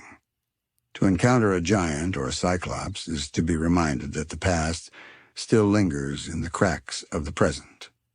That Ooo is not entirely new, but layered over a foundation of older, harsher ages. The Cyclops may fall to Finn, the giants may wander unseen, but their shadows stretch long. They remind us that history does not vanish cleanly. It lingers heavy and awkward until it slowly fades away. For the bedtime listener, this realization is not frightening, but reflective. The giants and Cyclops are not warnings of danger, but whispers of transition. They are the slow footsteps of time itself, fading into the background as smaller, stranger, more adaptable beings take their place. And though their era ends, their presence enriches Oo's story, making the land feel deeper, older, more mysterious than it would without them. There is a peculiar silence that surrounds the giants of Ooo, unlike the chatter of candy citizens or the constant scheming of magical royalty. The giants rarely speak. Their voices, when heard, are deep and slow, as if words themselves are too small for their vastness. Often they do not speak at all, leaving only the sound of their footsteps or the groan of their weight upon the land. This silence is not emptiness, but a kind of resignation. It is the quiet of beings who know they no longer belong in the world as it is. Imagine walking through a valley and suddenly noticing a shadow stretching across the ground. You look up, and there, half hidden by clouds, stands a giant. It does not attack. It does not greet you. It merely watches, its expression unreadable, before turning away. That is the feeling the giants of Ooo leave behind, not terror, but awe mixed with sorrow. They are reminders of an age when the land itself demanded strength of such magnitude, and of how small the present feels by comparison. The Cyclops carries the same loneliness, but in a sharper, more personal way. Unlike the distant giants, the Cyclops is encountered directly, its eye fixed unrelentingly on the hero before it. Its gaze is uncomfortable because it feels like being seen too fully, as if there is no escape from its scrutiny. And yet, even as it lashes out, there is something pitiable about it. Its solitary nature, its monstrous form, its place outside the flow of Oo's communities, all of this makes it less an enemy and more a relic. Its aggression feels like desperation, the flailing of something that knows it has no place in the new order. This is why the defeat of the Cyclops is bittersweet. On the surface, Finn triumphs in classic adventure style. But beneath that victory lies the sadness of an ending. A torch passed from the old world to the new, even if no one stops to mark the moment. Finn moves on, the story continues, but the Cyclops does not return. Its place in Oo's tapestry is finished, not with celebration, but with quiet erasure. And in that erasure, we glimpse how fragile survival is for races too bound to the scale of the past. The decline of these beings reflects the broader evolution of Ooo after the Mushroom War. The war shattered the world, but it also reshaped it into a place of smaller, stranger survivals. Candy people, goo creatures, talking animals, these thrive because they can adapt, because their scale allows them to fit into the fragmented landscapes. Giants and cyclopes, by contrast, are too bound to size, to power, to weight. In a fragile, magical world, that bigness is a burden. It leaves them vulnerable, unable to find belonging, forced into extinction not by malice but by mismatch. And yet, even in their fading, they leave behind meaning. Giants and Cyclops remind us that Ooo is not entirely whimsical or new. It has roots that stretch back into ages we can scarcely imagine, when Titans roamed freely and survival was measured not in cleverness, but in might. Their rare appearances are like cracks in the dreamscape of Ooo, where the old world briefly shows through. They deepen the story, reminding us that even the most colorful kingdoms rest on bones too vast to be fully buried. Their mythic quality also gives them a kind of immortality. Though they may fade as physical beings, their presence endures as archetype. Finn's encounter with the Cyclops is not remembered for its details, but for its symbol. The child hero facing the last echo of an ancient race. The giants, towering and distant, live on in imagination as watchers at the edge of the story. They may no longer walk the land openly, but they linger in dreams and legends, in the way we speak of Ooo as a place layered with forgotten ages. To think of them is to think of transition. The Cyclops and the giants are the hinge between worlds, the raw, brutal power of the past, and the delicate, whimsical resilience of the present. Their solitude embodies the cost of being left behind, and their encounters with Finn, brief as they are, mark the passing of the torch to a new generation that thrives not on size, but on courage, friendship, and adaptability. So as we lie here imagining Oo's vast landscapes, let us picture those lonely figures fading into shadow. A giant striding slowly across a horizon, its head brushing the clouds. A cyclops lurking in a cavern, its single eye glowing faintly in the dark. They are not villains to be hated, but remnants to be remembered. For without them, Ooo would feel lighter, shallower, missing the weight of myth that makes its world so rich. They remind us that every bright story has roots in older, darker soil, and that even as new life blooms, the echoes of giants still stir beneath the earth. The tragedy of the Cyclops and the giants lies not only in their decline, but in how easily they are forgotten. Their appearances in Ooo are brief, almost fleeting, as though they are already half gone even when we meet them. The show does not linger on their stories, does not map out their histories in detail. Instead, it gives us glimpses of single battle, a solitary silhouette, a shadow on the horizon, and then moves on. This choice feels deliberate. To dwell too long on them would be to anchor them in the present, when in truth they belong to the past. They are meant to fade, like dreams that dissolve when we open our eyes. And yet those glimpses carry weight. The Cyclops' single, unyielding eye becomes a symbol of perspective narrowed to the point of blindness. The giants' towering bodies remind us of a time when survival demanded strength too immense for the delicate kingdoms of today. They are symbols of power unbalanced, of beings too large for the fragile stories that followed the Mushroom War. Their rarity, their silence, and their loneliness all serve to make them feel less like creatures and more like myths wandering into the present. What makes them haunting is that they do not roar with malice, nor do they scheme with intent. They simply are. Their tragedy lies in existing out of step with the world around them. The Cyclops lashes out because it does not know how to fit into Oo's playful, fractured order. The giants drift at the edges because their very presence is disruptive. They are too heavy for the dreamscape that has grown around them, and so they remain on the margins, destined to vanish quietly while smaller, stranger beings thrive.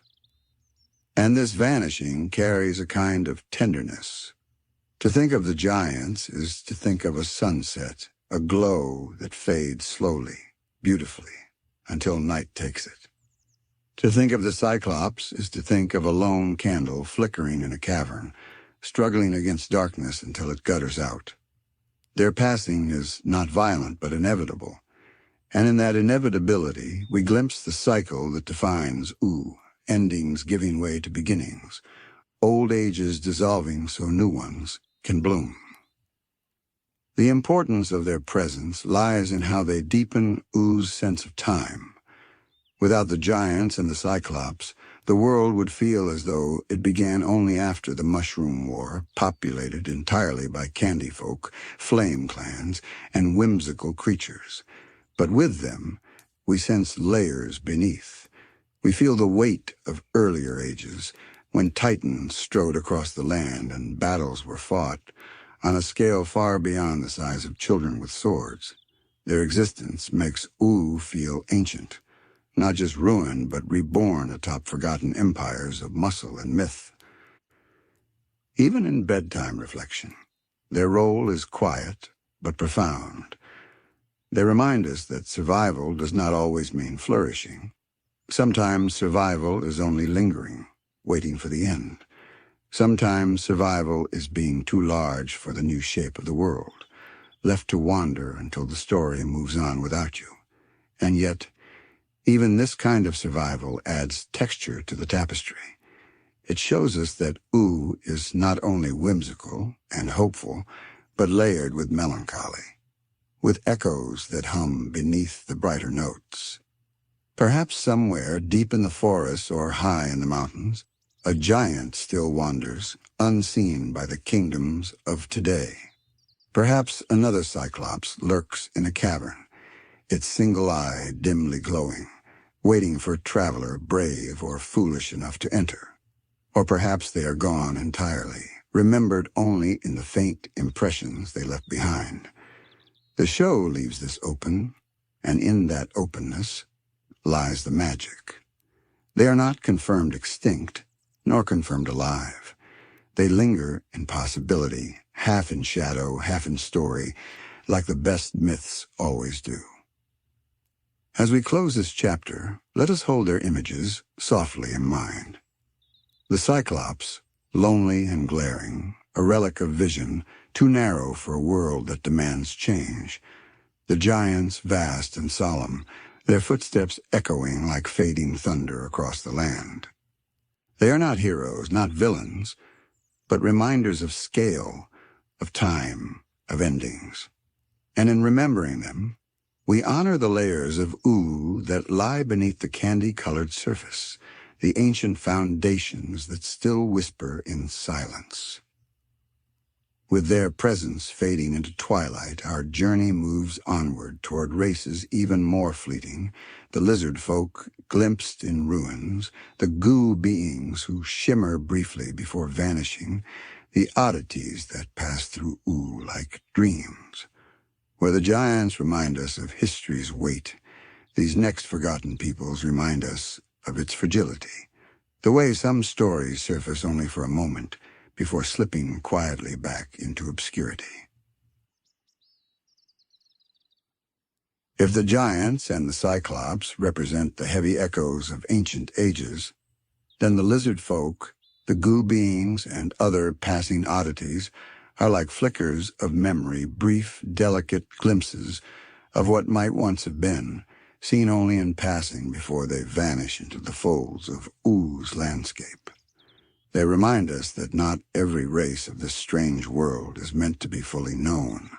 Some appear like dreams at the edge of sleep, leaving only impressions and questions.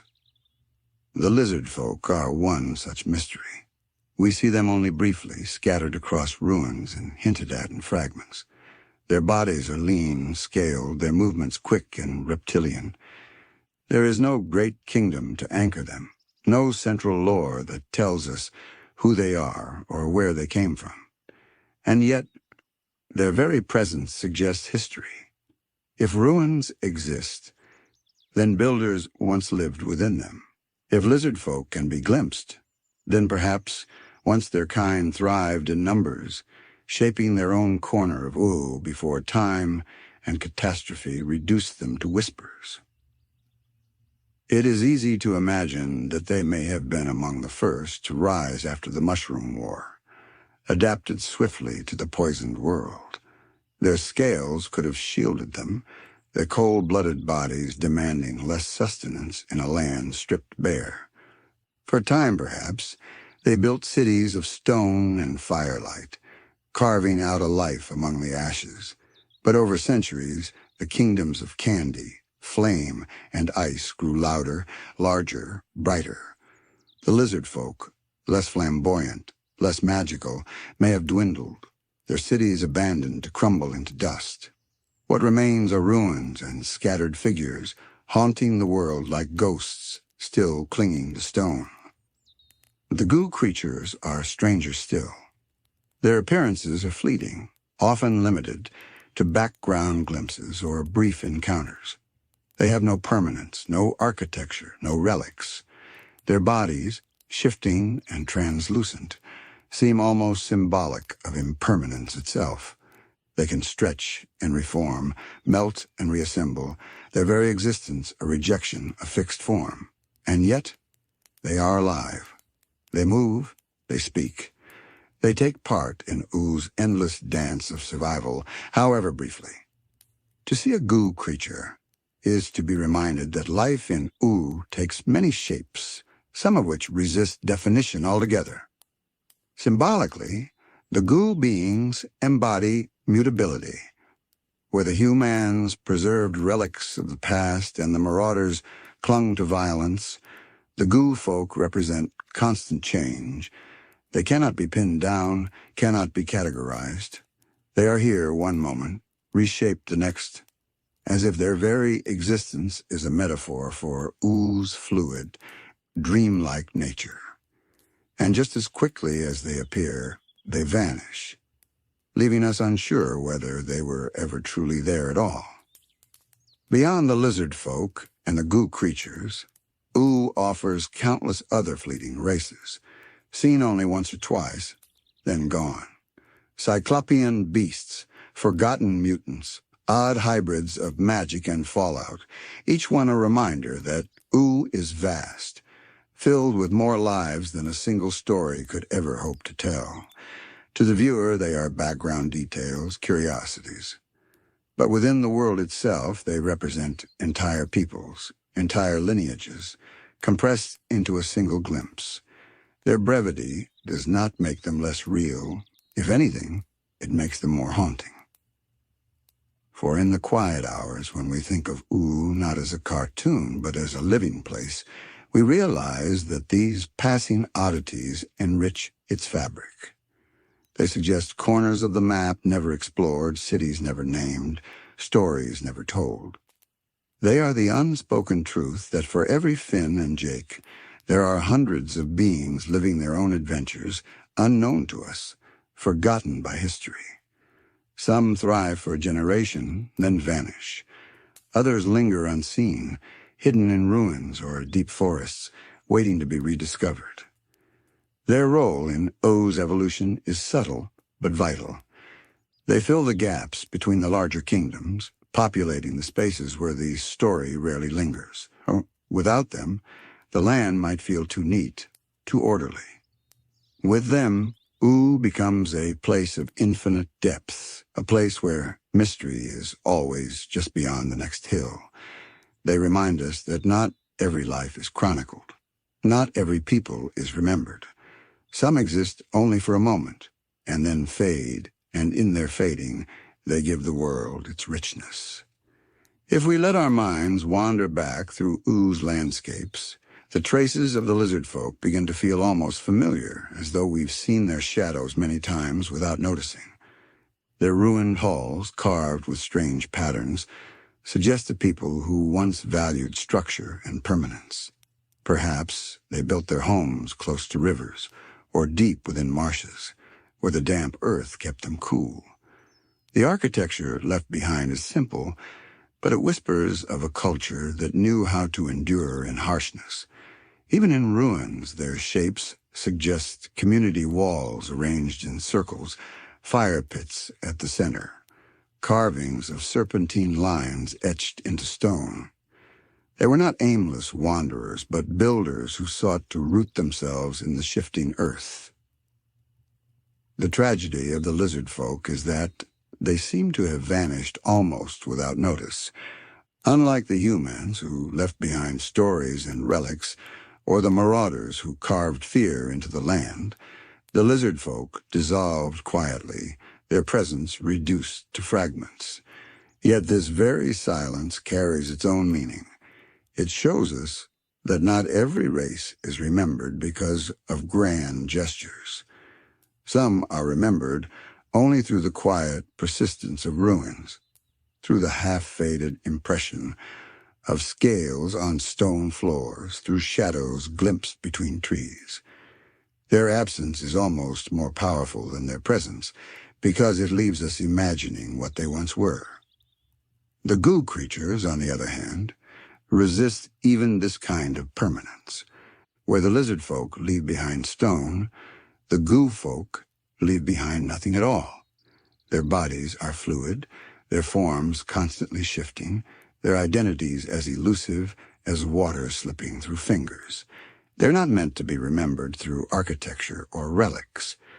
Their legacy lies in the moment, in the strange shimmer of their bodies, in the briefness of their appearances. If the lizardfolk are ghosts of the past, the goo beings are sparks of the present here, gone, perhaps reshaped elsewhere. It is easy to think of them as symbols of Oo's mutability. Everything in this world has been reshaped by the Mushroom War and the centuries that followed. Candy people are sugar given life. Hyoomans are echoes of humanity altered by the sea. Even Finn, the last true human, is shaped by a world so different from his ancestors. The goo creatures simply embody this fluidity more literally. They show us that life in Ooo is not bound by the rigid forms we expect. It can melt, stretch, collapse, and reform. They are living metaphors for survival through change, refusing to be fixed, refusing to be broken. Other oddities in Ooo echo this same fragility. We see cyclopean beasts that appear once and are never seen again, strange hybrids of animals and magic that wander through a single episode like dreams and then dissolve back into the world. These passing beings remind us that Ooo is not built on neat categories. It is a world still reshaping itself, still growing new forms from the soil of the old. Some survive for centuries, others flicker out in a season, but each in its own way contributes to the richness of the land. In this way, the Lizardfolk, goo beings, and other oddities together form a chorus of impermanence. They do not dominate Oo's history like the great kingdoms. They do not shape the world like cosmic beings, but they fill its spaces, giving it texture, unpredictability, depth. Their fleeting nature is part of their gift. To glimpse them is to remember that the world is always larger than what the story tells. There are always lives lived beyond the edges of the frame, always mysteries we cannot hold on to. And perhaps that is what makes Ooo feel so alive, the sense that it is bigger than any one tale, and filled with more beings than any one memory can capture. What makes these forgotten races so fascinating is not just their rarity, but the way their appearances feel almost dreamlike. They arrive, shimmer for a moment, and then fade, leaving us unsure if we truly saw them at all. The Lizardfolk darting through ruins, the goo creatures rippling across the ground, the half-formed mutants glimpsed only once each seems less like a character and more like a memory Ooo itself is trying to recall. They are not central to the tale of Finn and Jake, yet their presence deepens the landscape, reminding us that the world is always larger than the story unfolding before us. The Lizardfolk in particular suggest the fragility of civilizations. Their ruins whisper of lives once lived in rhythm with the land, of villages that may have thrived for generations before being swallowed by time.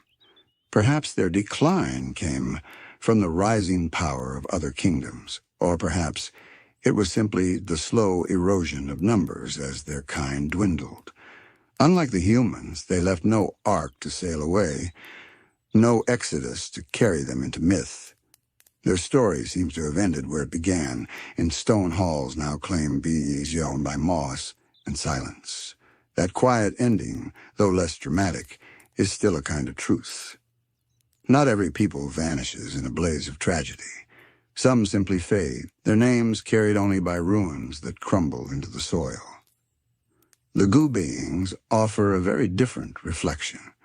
They defy permanence altogether.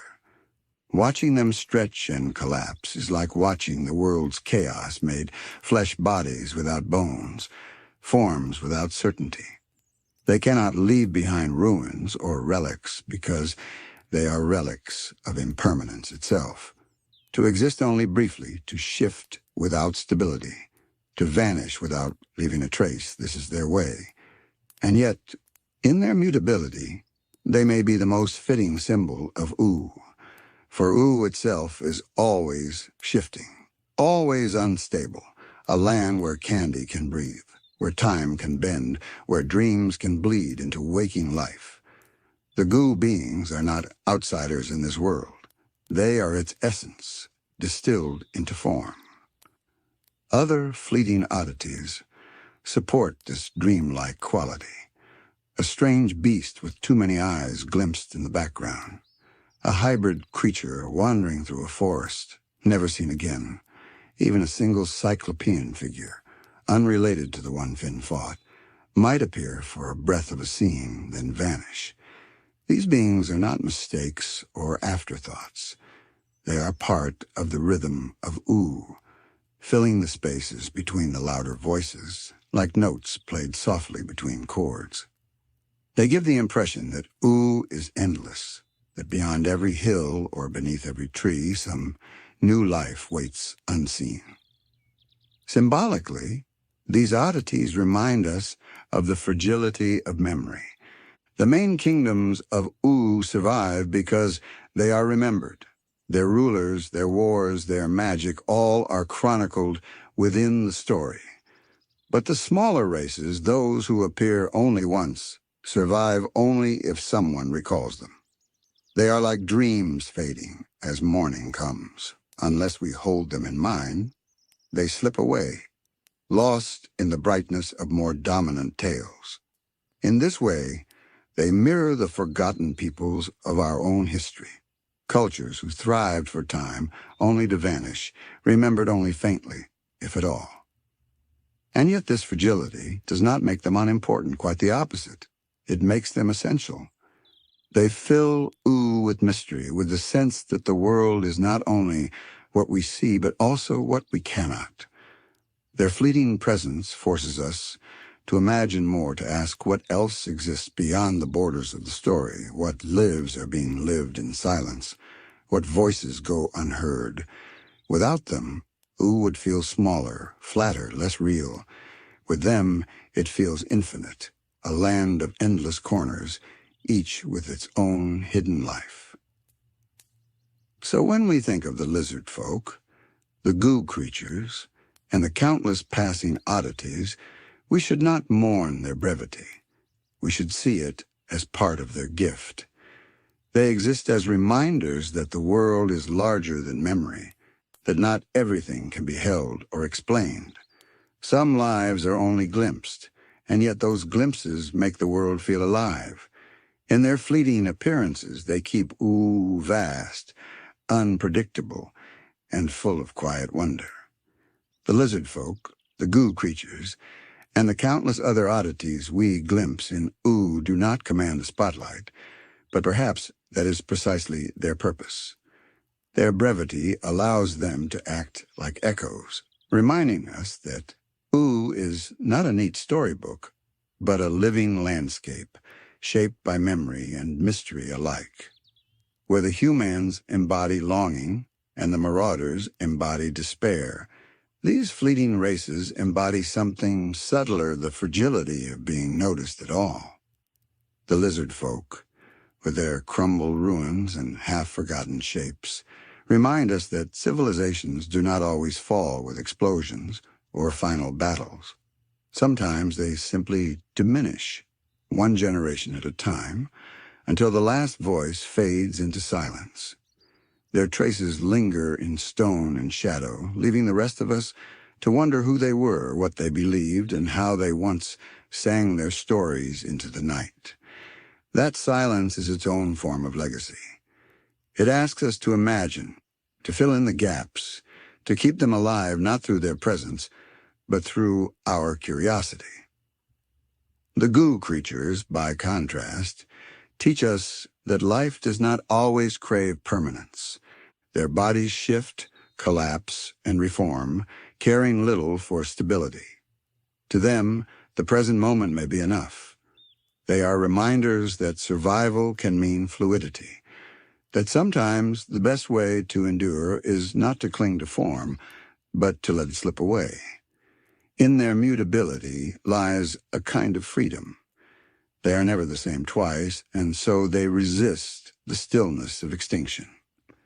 They cannot be pinned down because they were never fixed to begin with.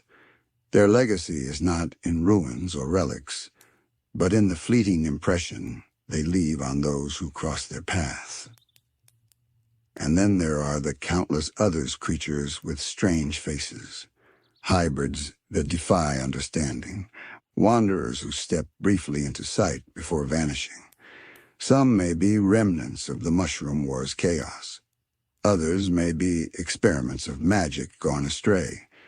Some may be entire races we simply never had the chance to know. Their presence, however brief, makes Ooo feel infinite.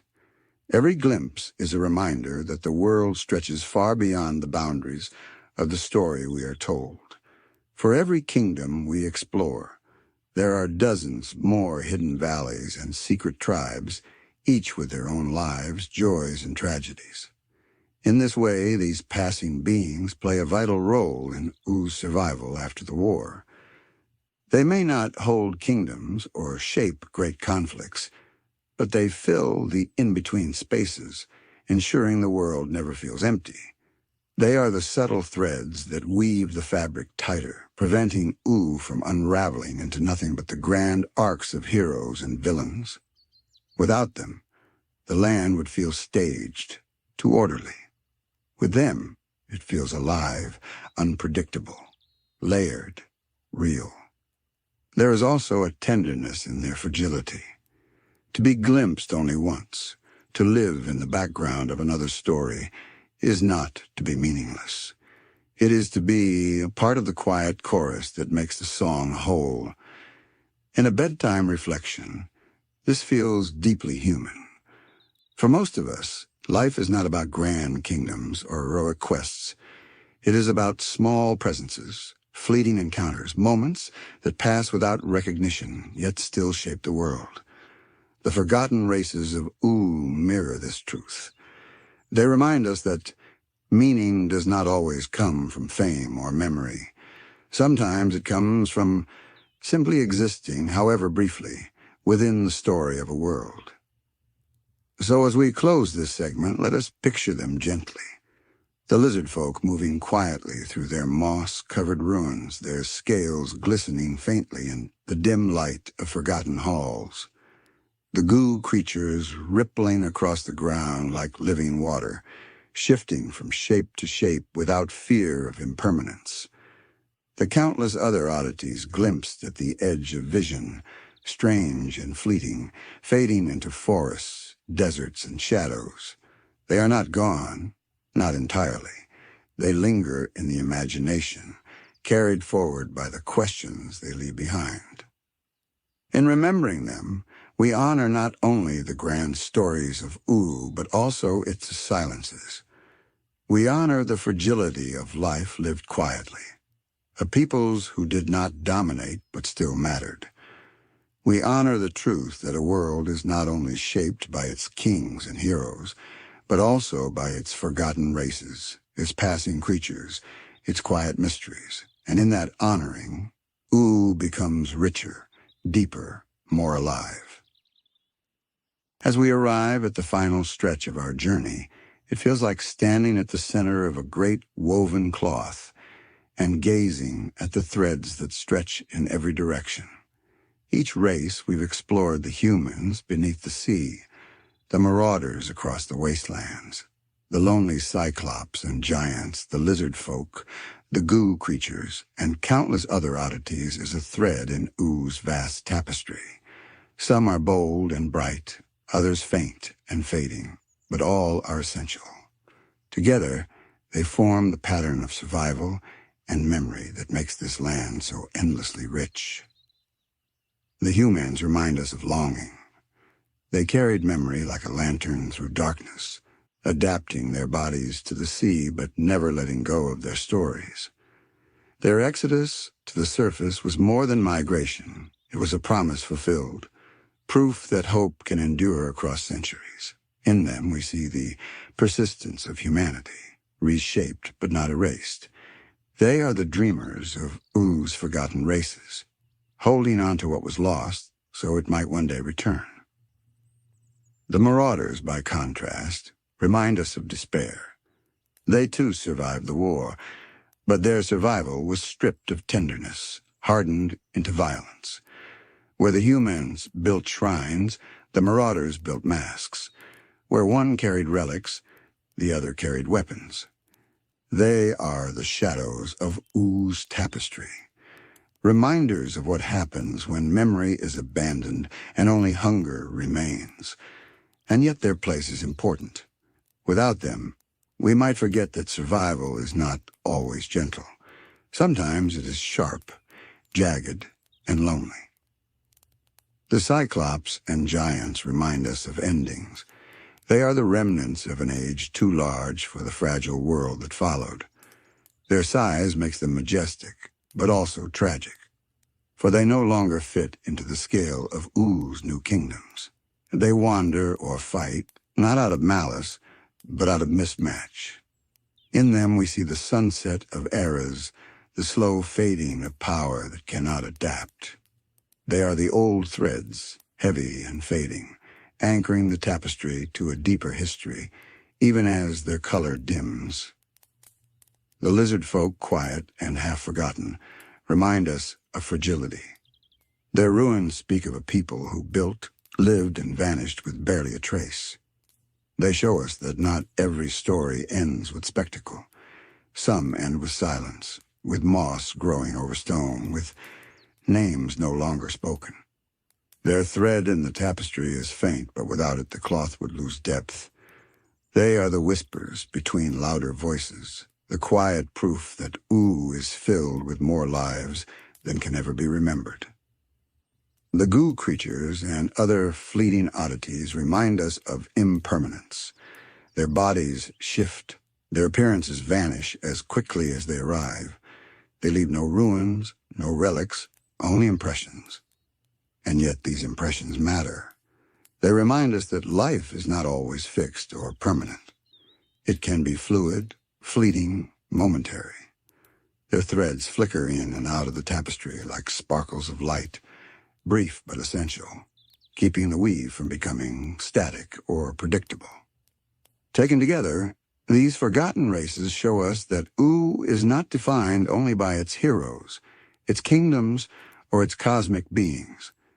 It is defined also by what slips between the cracks, by the races glimpsed once and then gone, by the fragments of civilizations we only half understand, by the shadows of giants and the shimmer of goo. They remind us that a world is not whole if it remembers only its victors. It is whole when it also remembers its lost, its broken, its brief. To think of them is to realize that Ooo itself is alive with memory. Each forgotten race is like a dream surfacing for a moment before sinking back beneath the waves. And though the story may move on without them, their presence lingers, giving weight to every field, every ruin, every shadow. They are the texture of the land, the depth beneath the whimsy, the quiet proof that Ooo is not just playful, but also ancient, layered, and endlessly mysterious. When we imagine Ooo without these forgotten races, the world suddenly feels flatter, a candy kingdom, without shadow, a landscape of only the familiar kingdoms, a story with only heroes and villains. But Ooo has always been more than that. It is a dream layered over ruins, a song sung over echoes, a land where every hill and cavern could hide the remains of another people.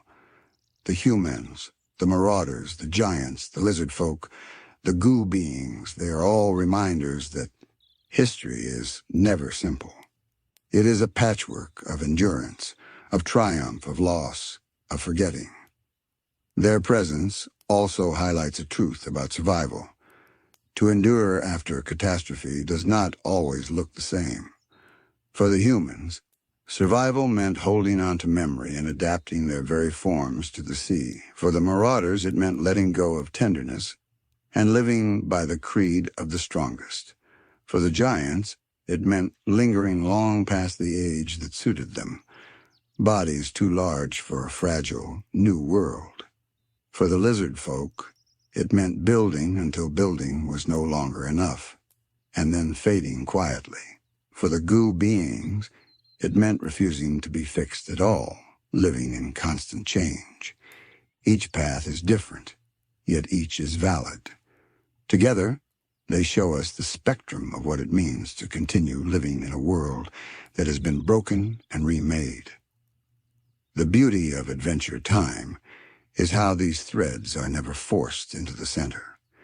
They drift at the edges of the tale, just enough for us to glimpse, never enough to fully grasp. This mirrors the way history works in our own world. Not every people is remembered in detail. Not every culture leaves behind vast libraries or monuments. Some leave only fragments, ruins, or stories carried in whispers. And yet those fragments are precious. They remind us that countless lives were lived, countless dreams were dreamt, even if they are not remembered in full. These forgotten races also help us feel the weight of the Mushroom War's aftermath. The war was not only explosions and fire, it was centuries of slow change, of adaptation, of entire peoples reshaping themselves or vanishing altogether. The humans adapted to the sea.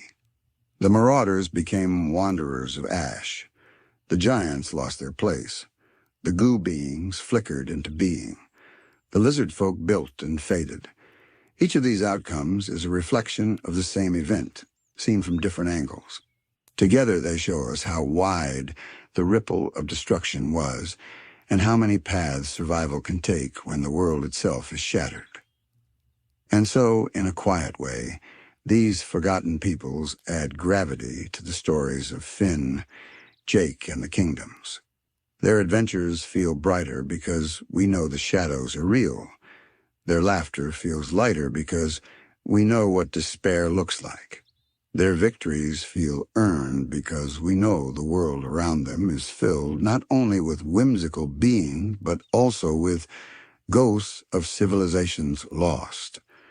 Without the forgotten races, Ooo would still be magical, but with them, it becomes layered, alive, and ancient. When we weave these forgotten lives into the broader story of Ooo, what emerges is a picture of a land defined not just by its present, but by the layers beneath. Ooo is colorful, whimsical, even playful. But under that brightness lies a quiet gravity. The Hyoomans swimming in the dark, the Marauders raging across deserts, the lonely Cyclops glaring with its single eye, the giants striding like memories, the Lizardfolk fading in silence, the goo creatures slipping through form itself. Each one shows us another way. The world carries its history forward. They are not only creatures of the past, they are the living reminder that survival is a tapestry of many threads, not all of them neat or celebrated. What makes their stories resonate is how they embody universal truths. The Hyoomans show us the importance of memory, that to survive is not only to live, but to carry the past with us. The Marauders remind us of what happens when memory is lost, when survival becomes sharp and hollow. The giants and Cyclops speak to the inevitability of change, how power and size cannot protect against a world that has shifted. The Lizardfolk whisper of fragility, how even builders and settlers can fade when the balance of the world turns against them.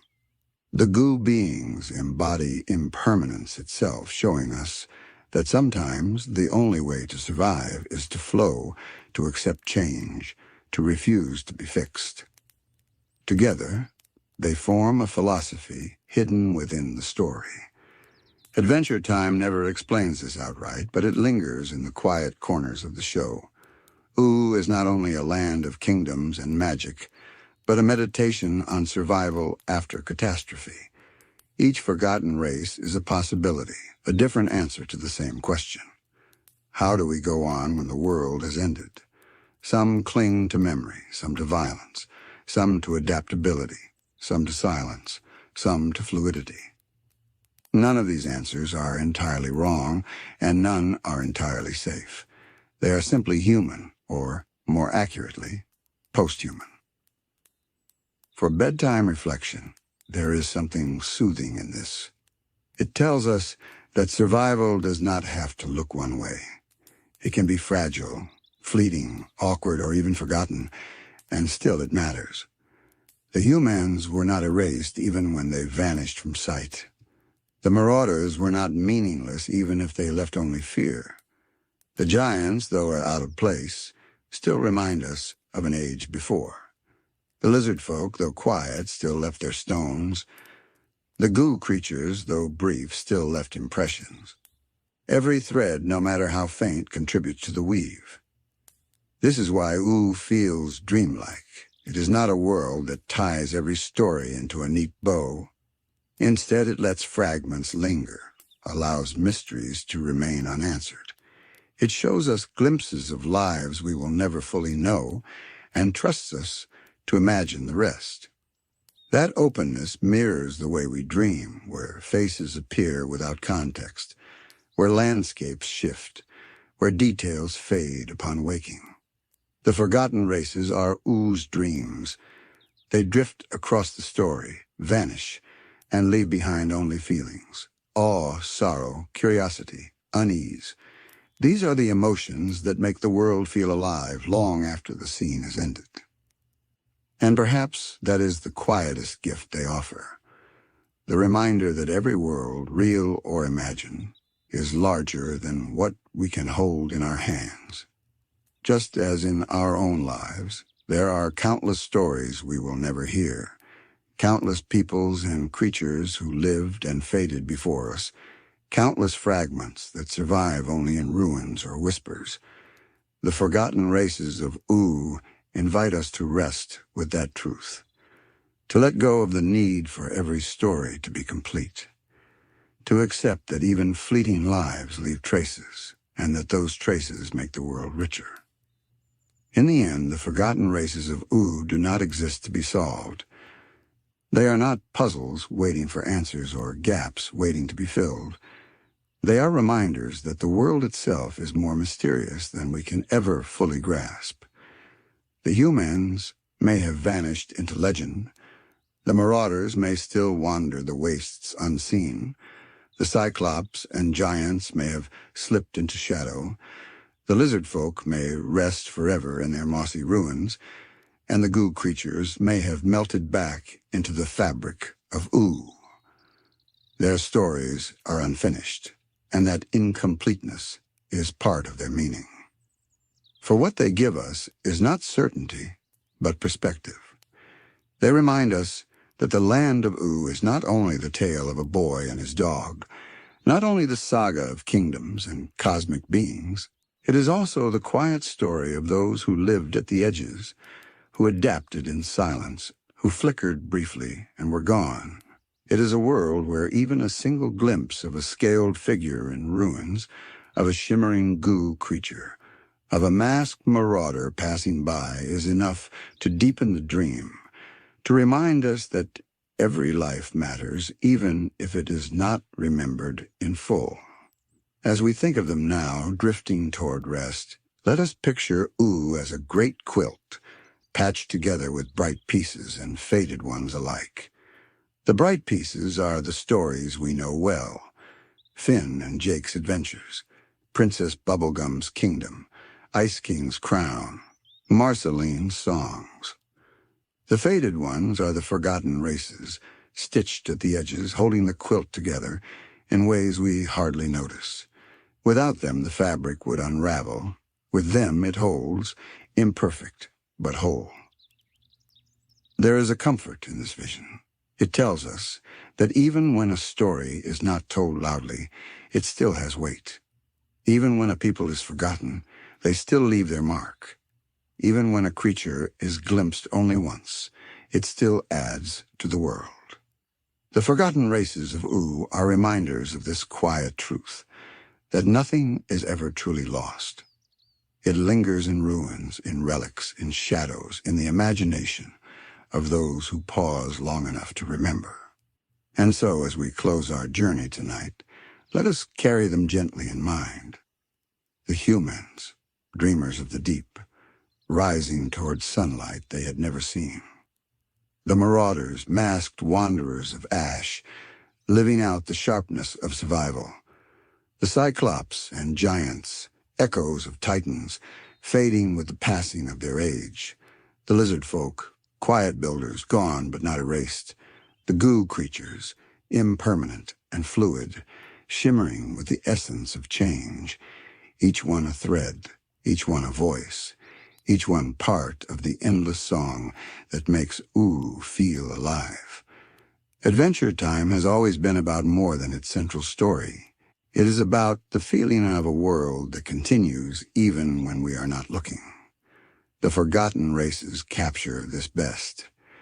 They are glimpses of life at the edge of the dream, reminders that there is always more to a world than what we see. And in remembering them, we remember ourselves too, how fragile memory is, how fleeting lives can be, and how precious it is that even the smallest presence adds to the whole. So tonight, as you drift into sleep, think of Oo's tapestry stretched wide beneath the stars. Think of its bright kingdoms and its shadowed corners. Think of its remembered heroes and its forgotten races. Let the thought of them lull you, like voices carried on the wind, like ruins standing quiet in the moonlight, like shadows moving at the edge of a dream. For Ooo is not only a land of adventure, it is a land of memory, and in memory, nothing is ever truly gone. Good night.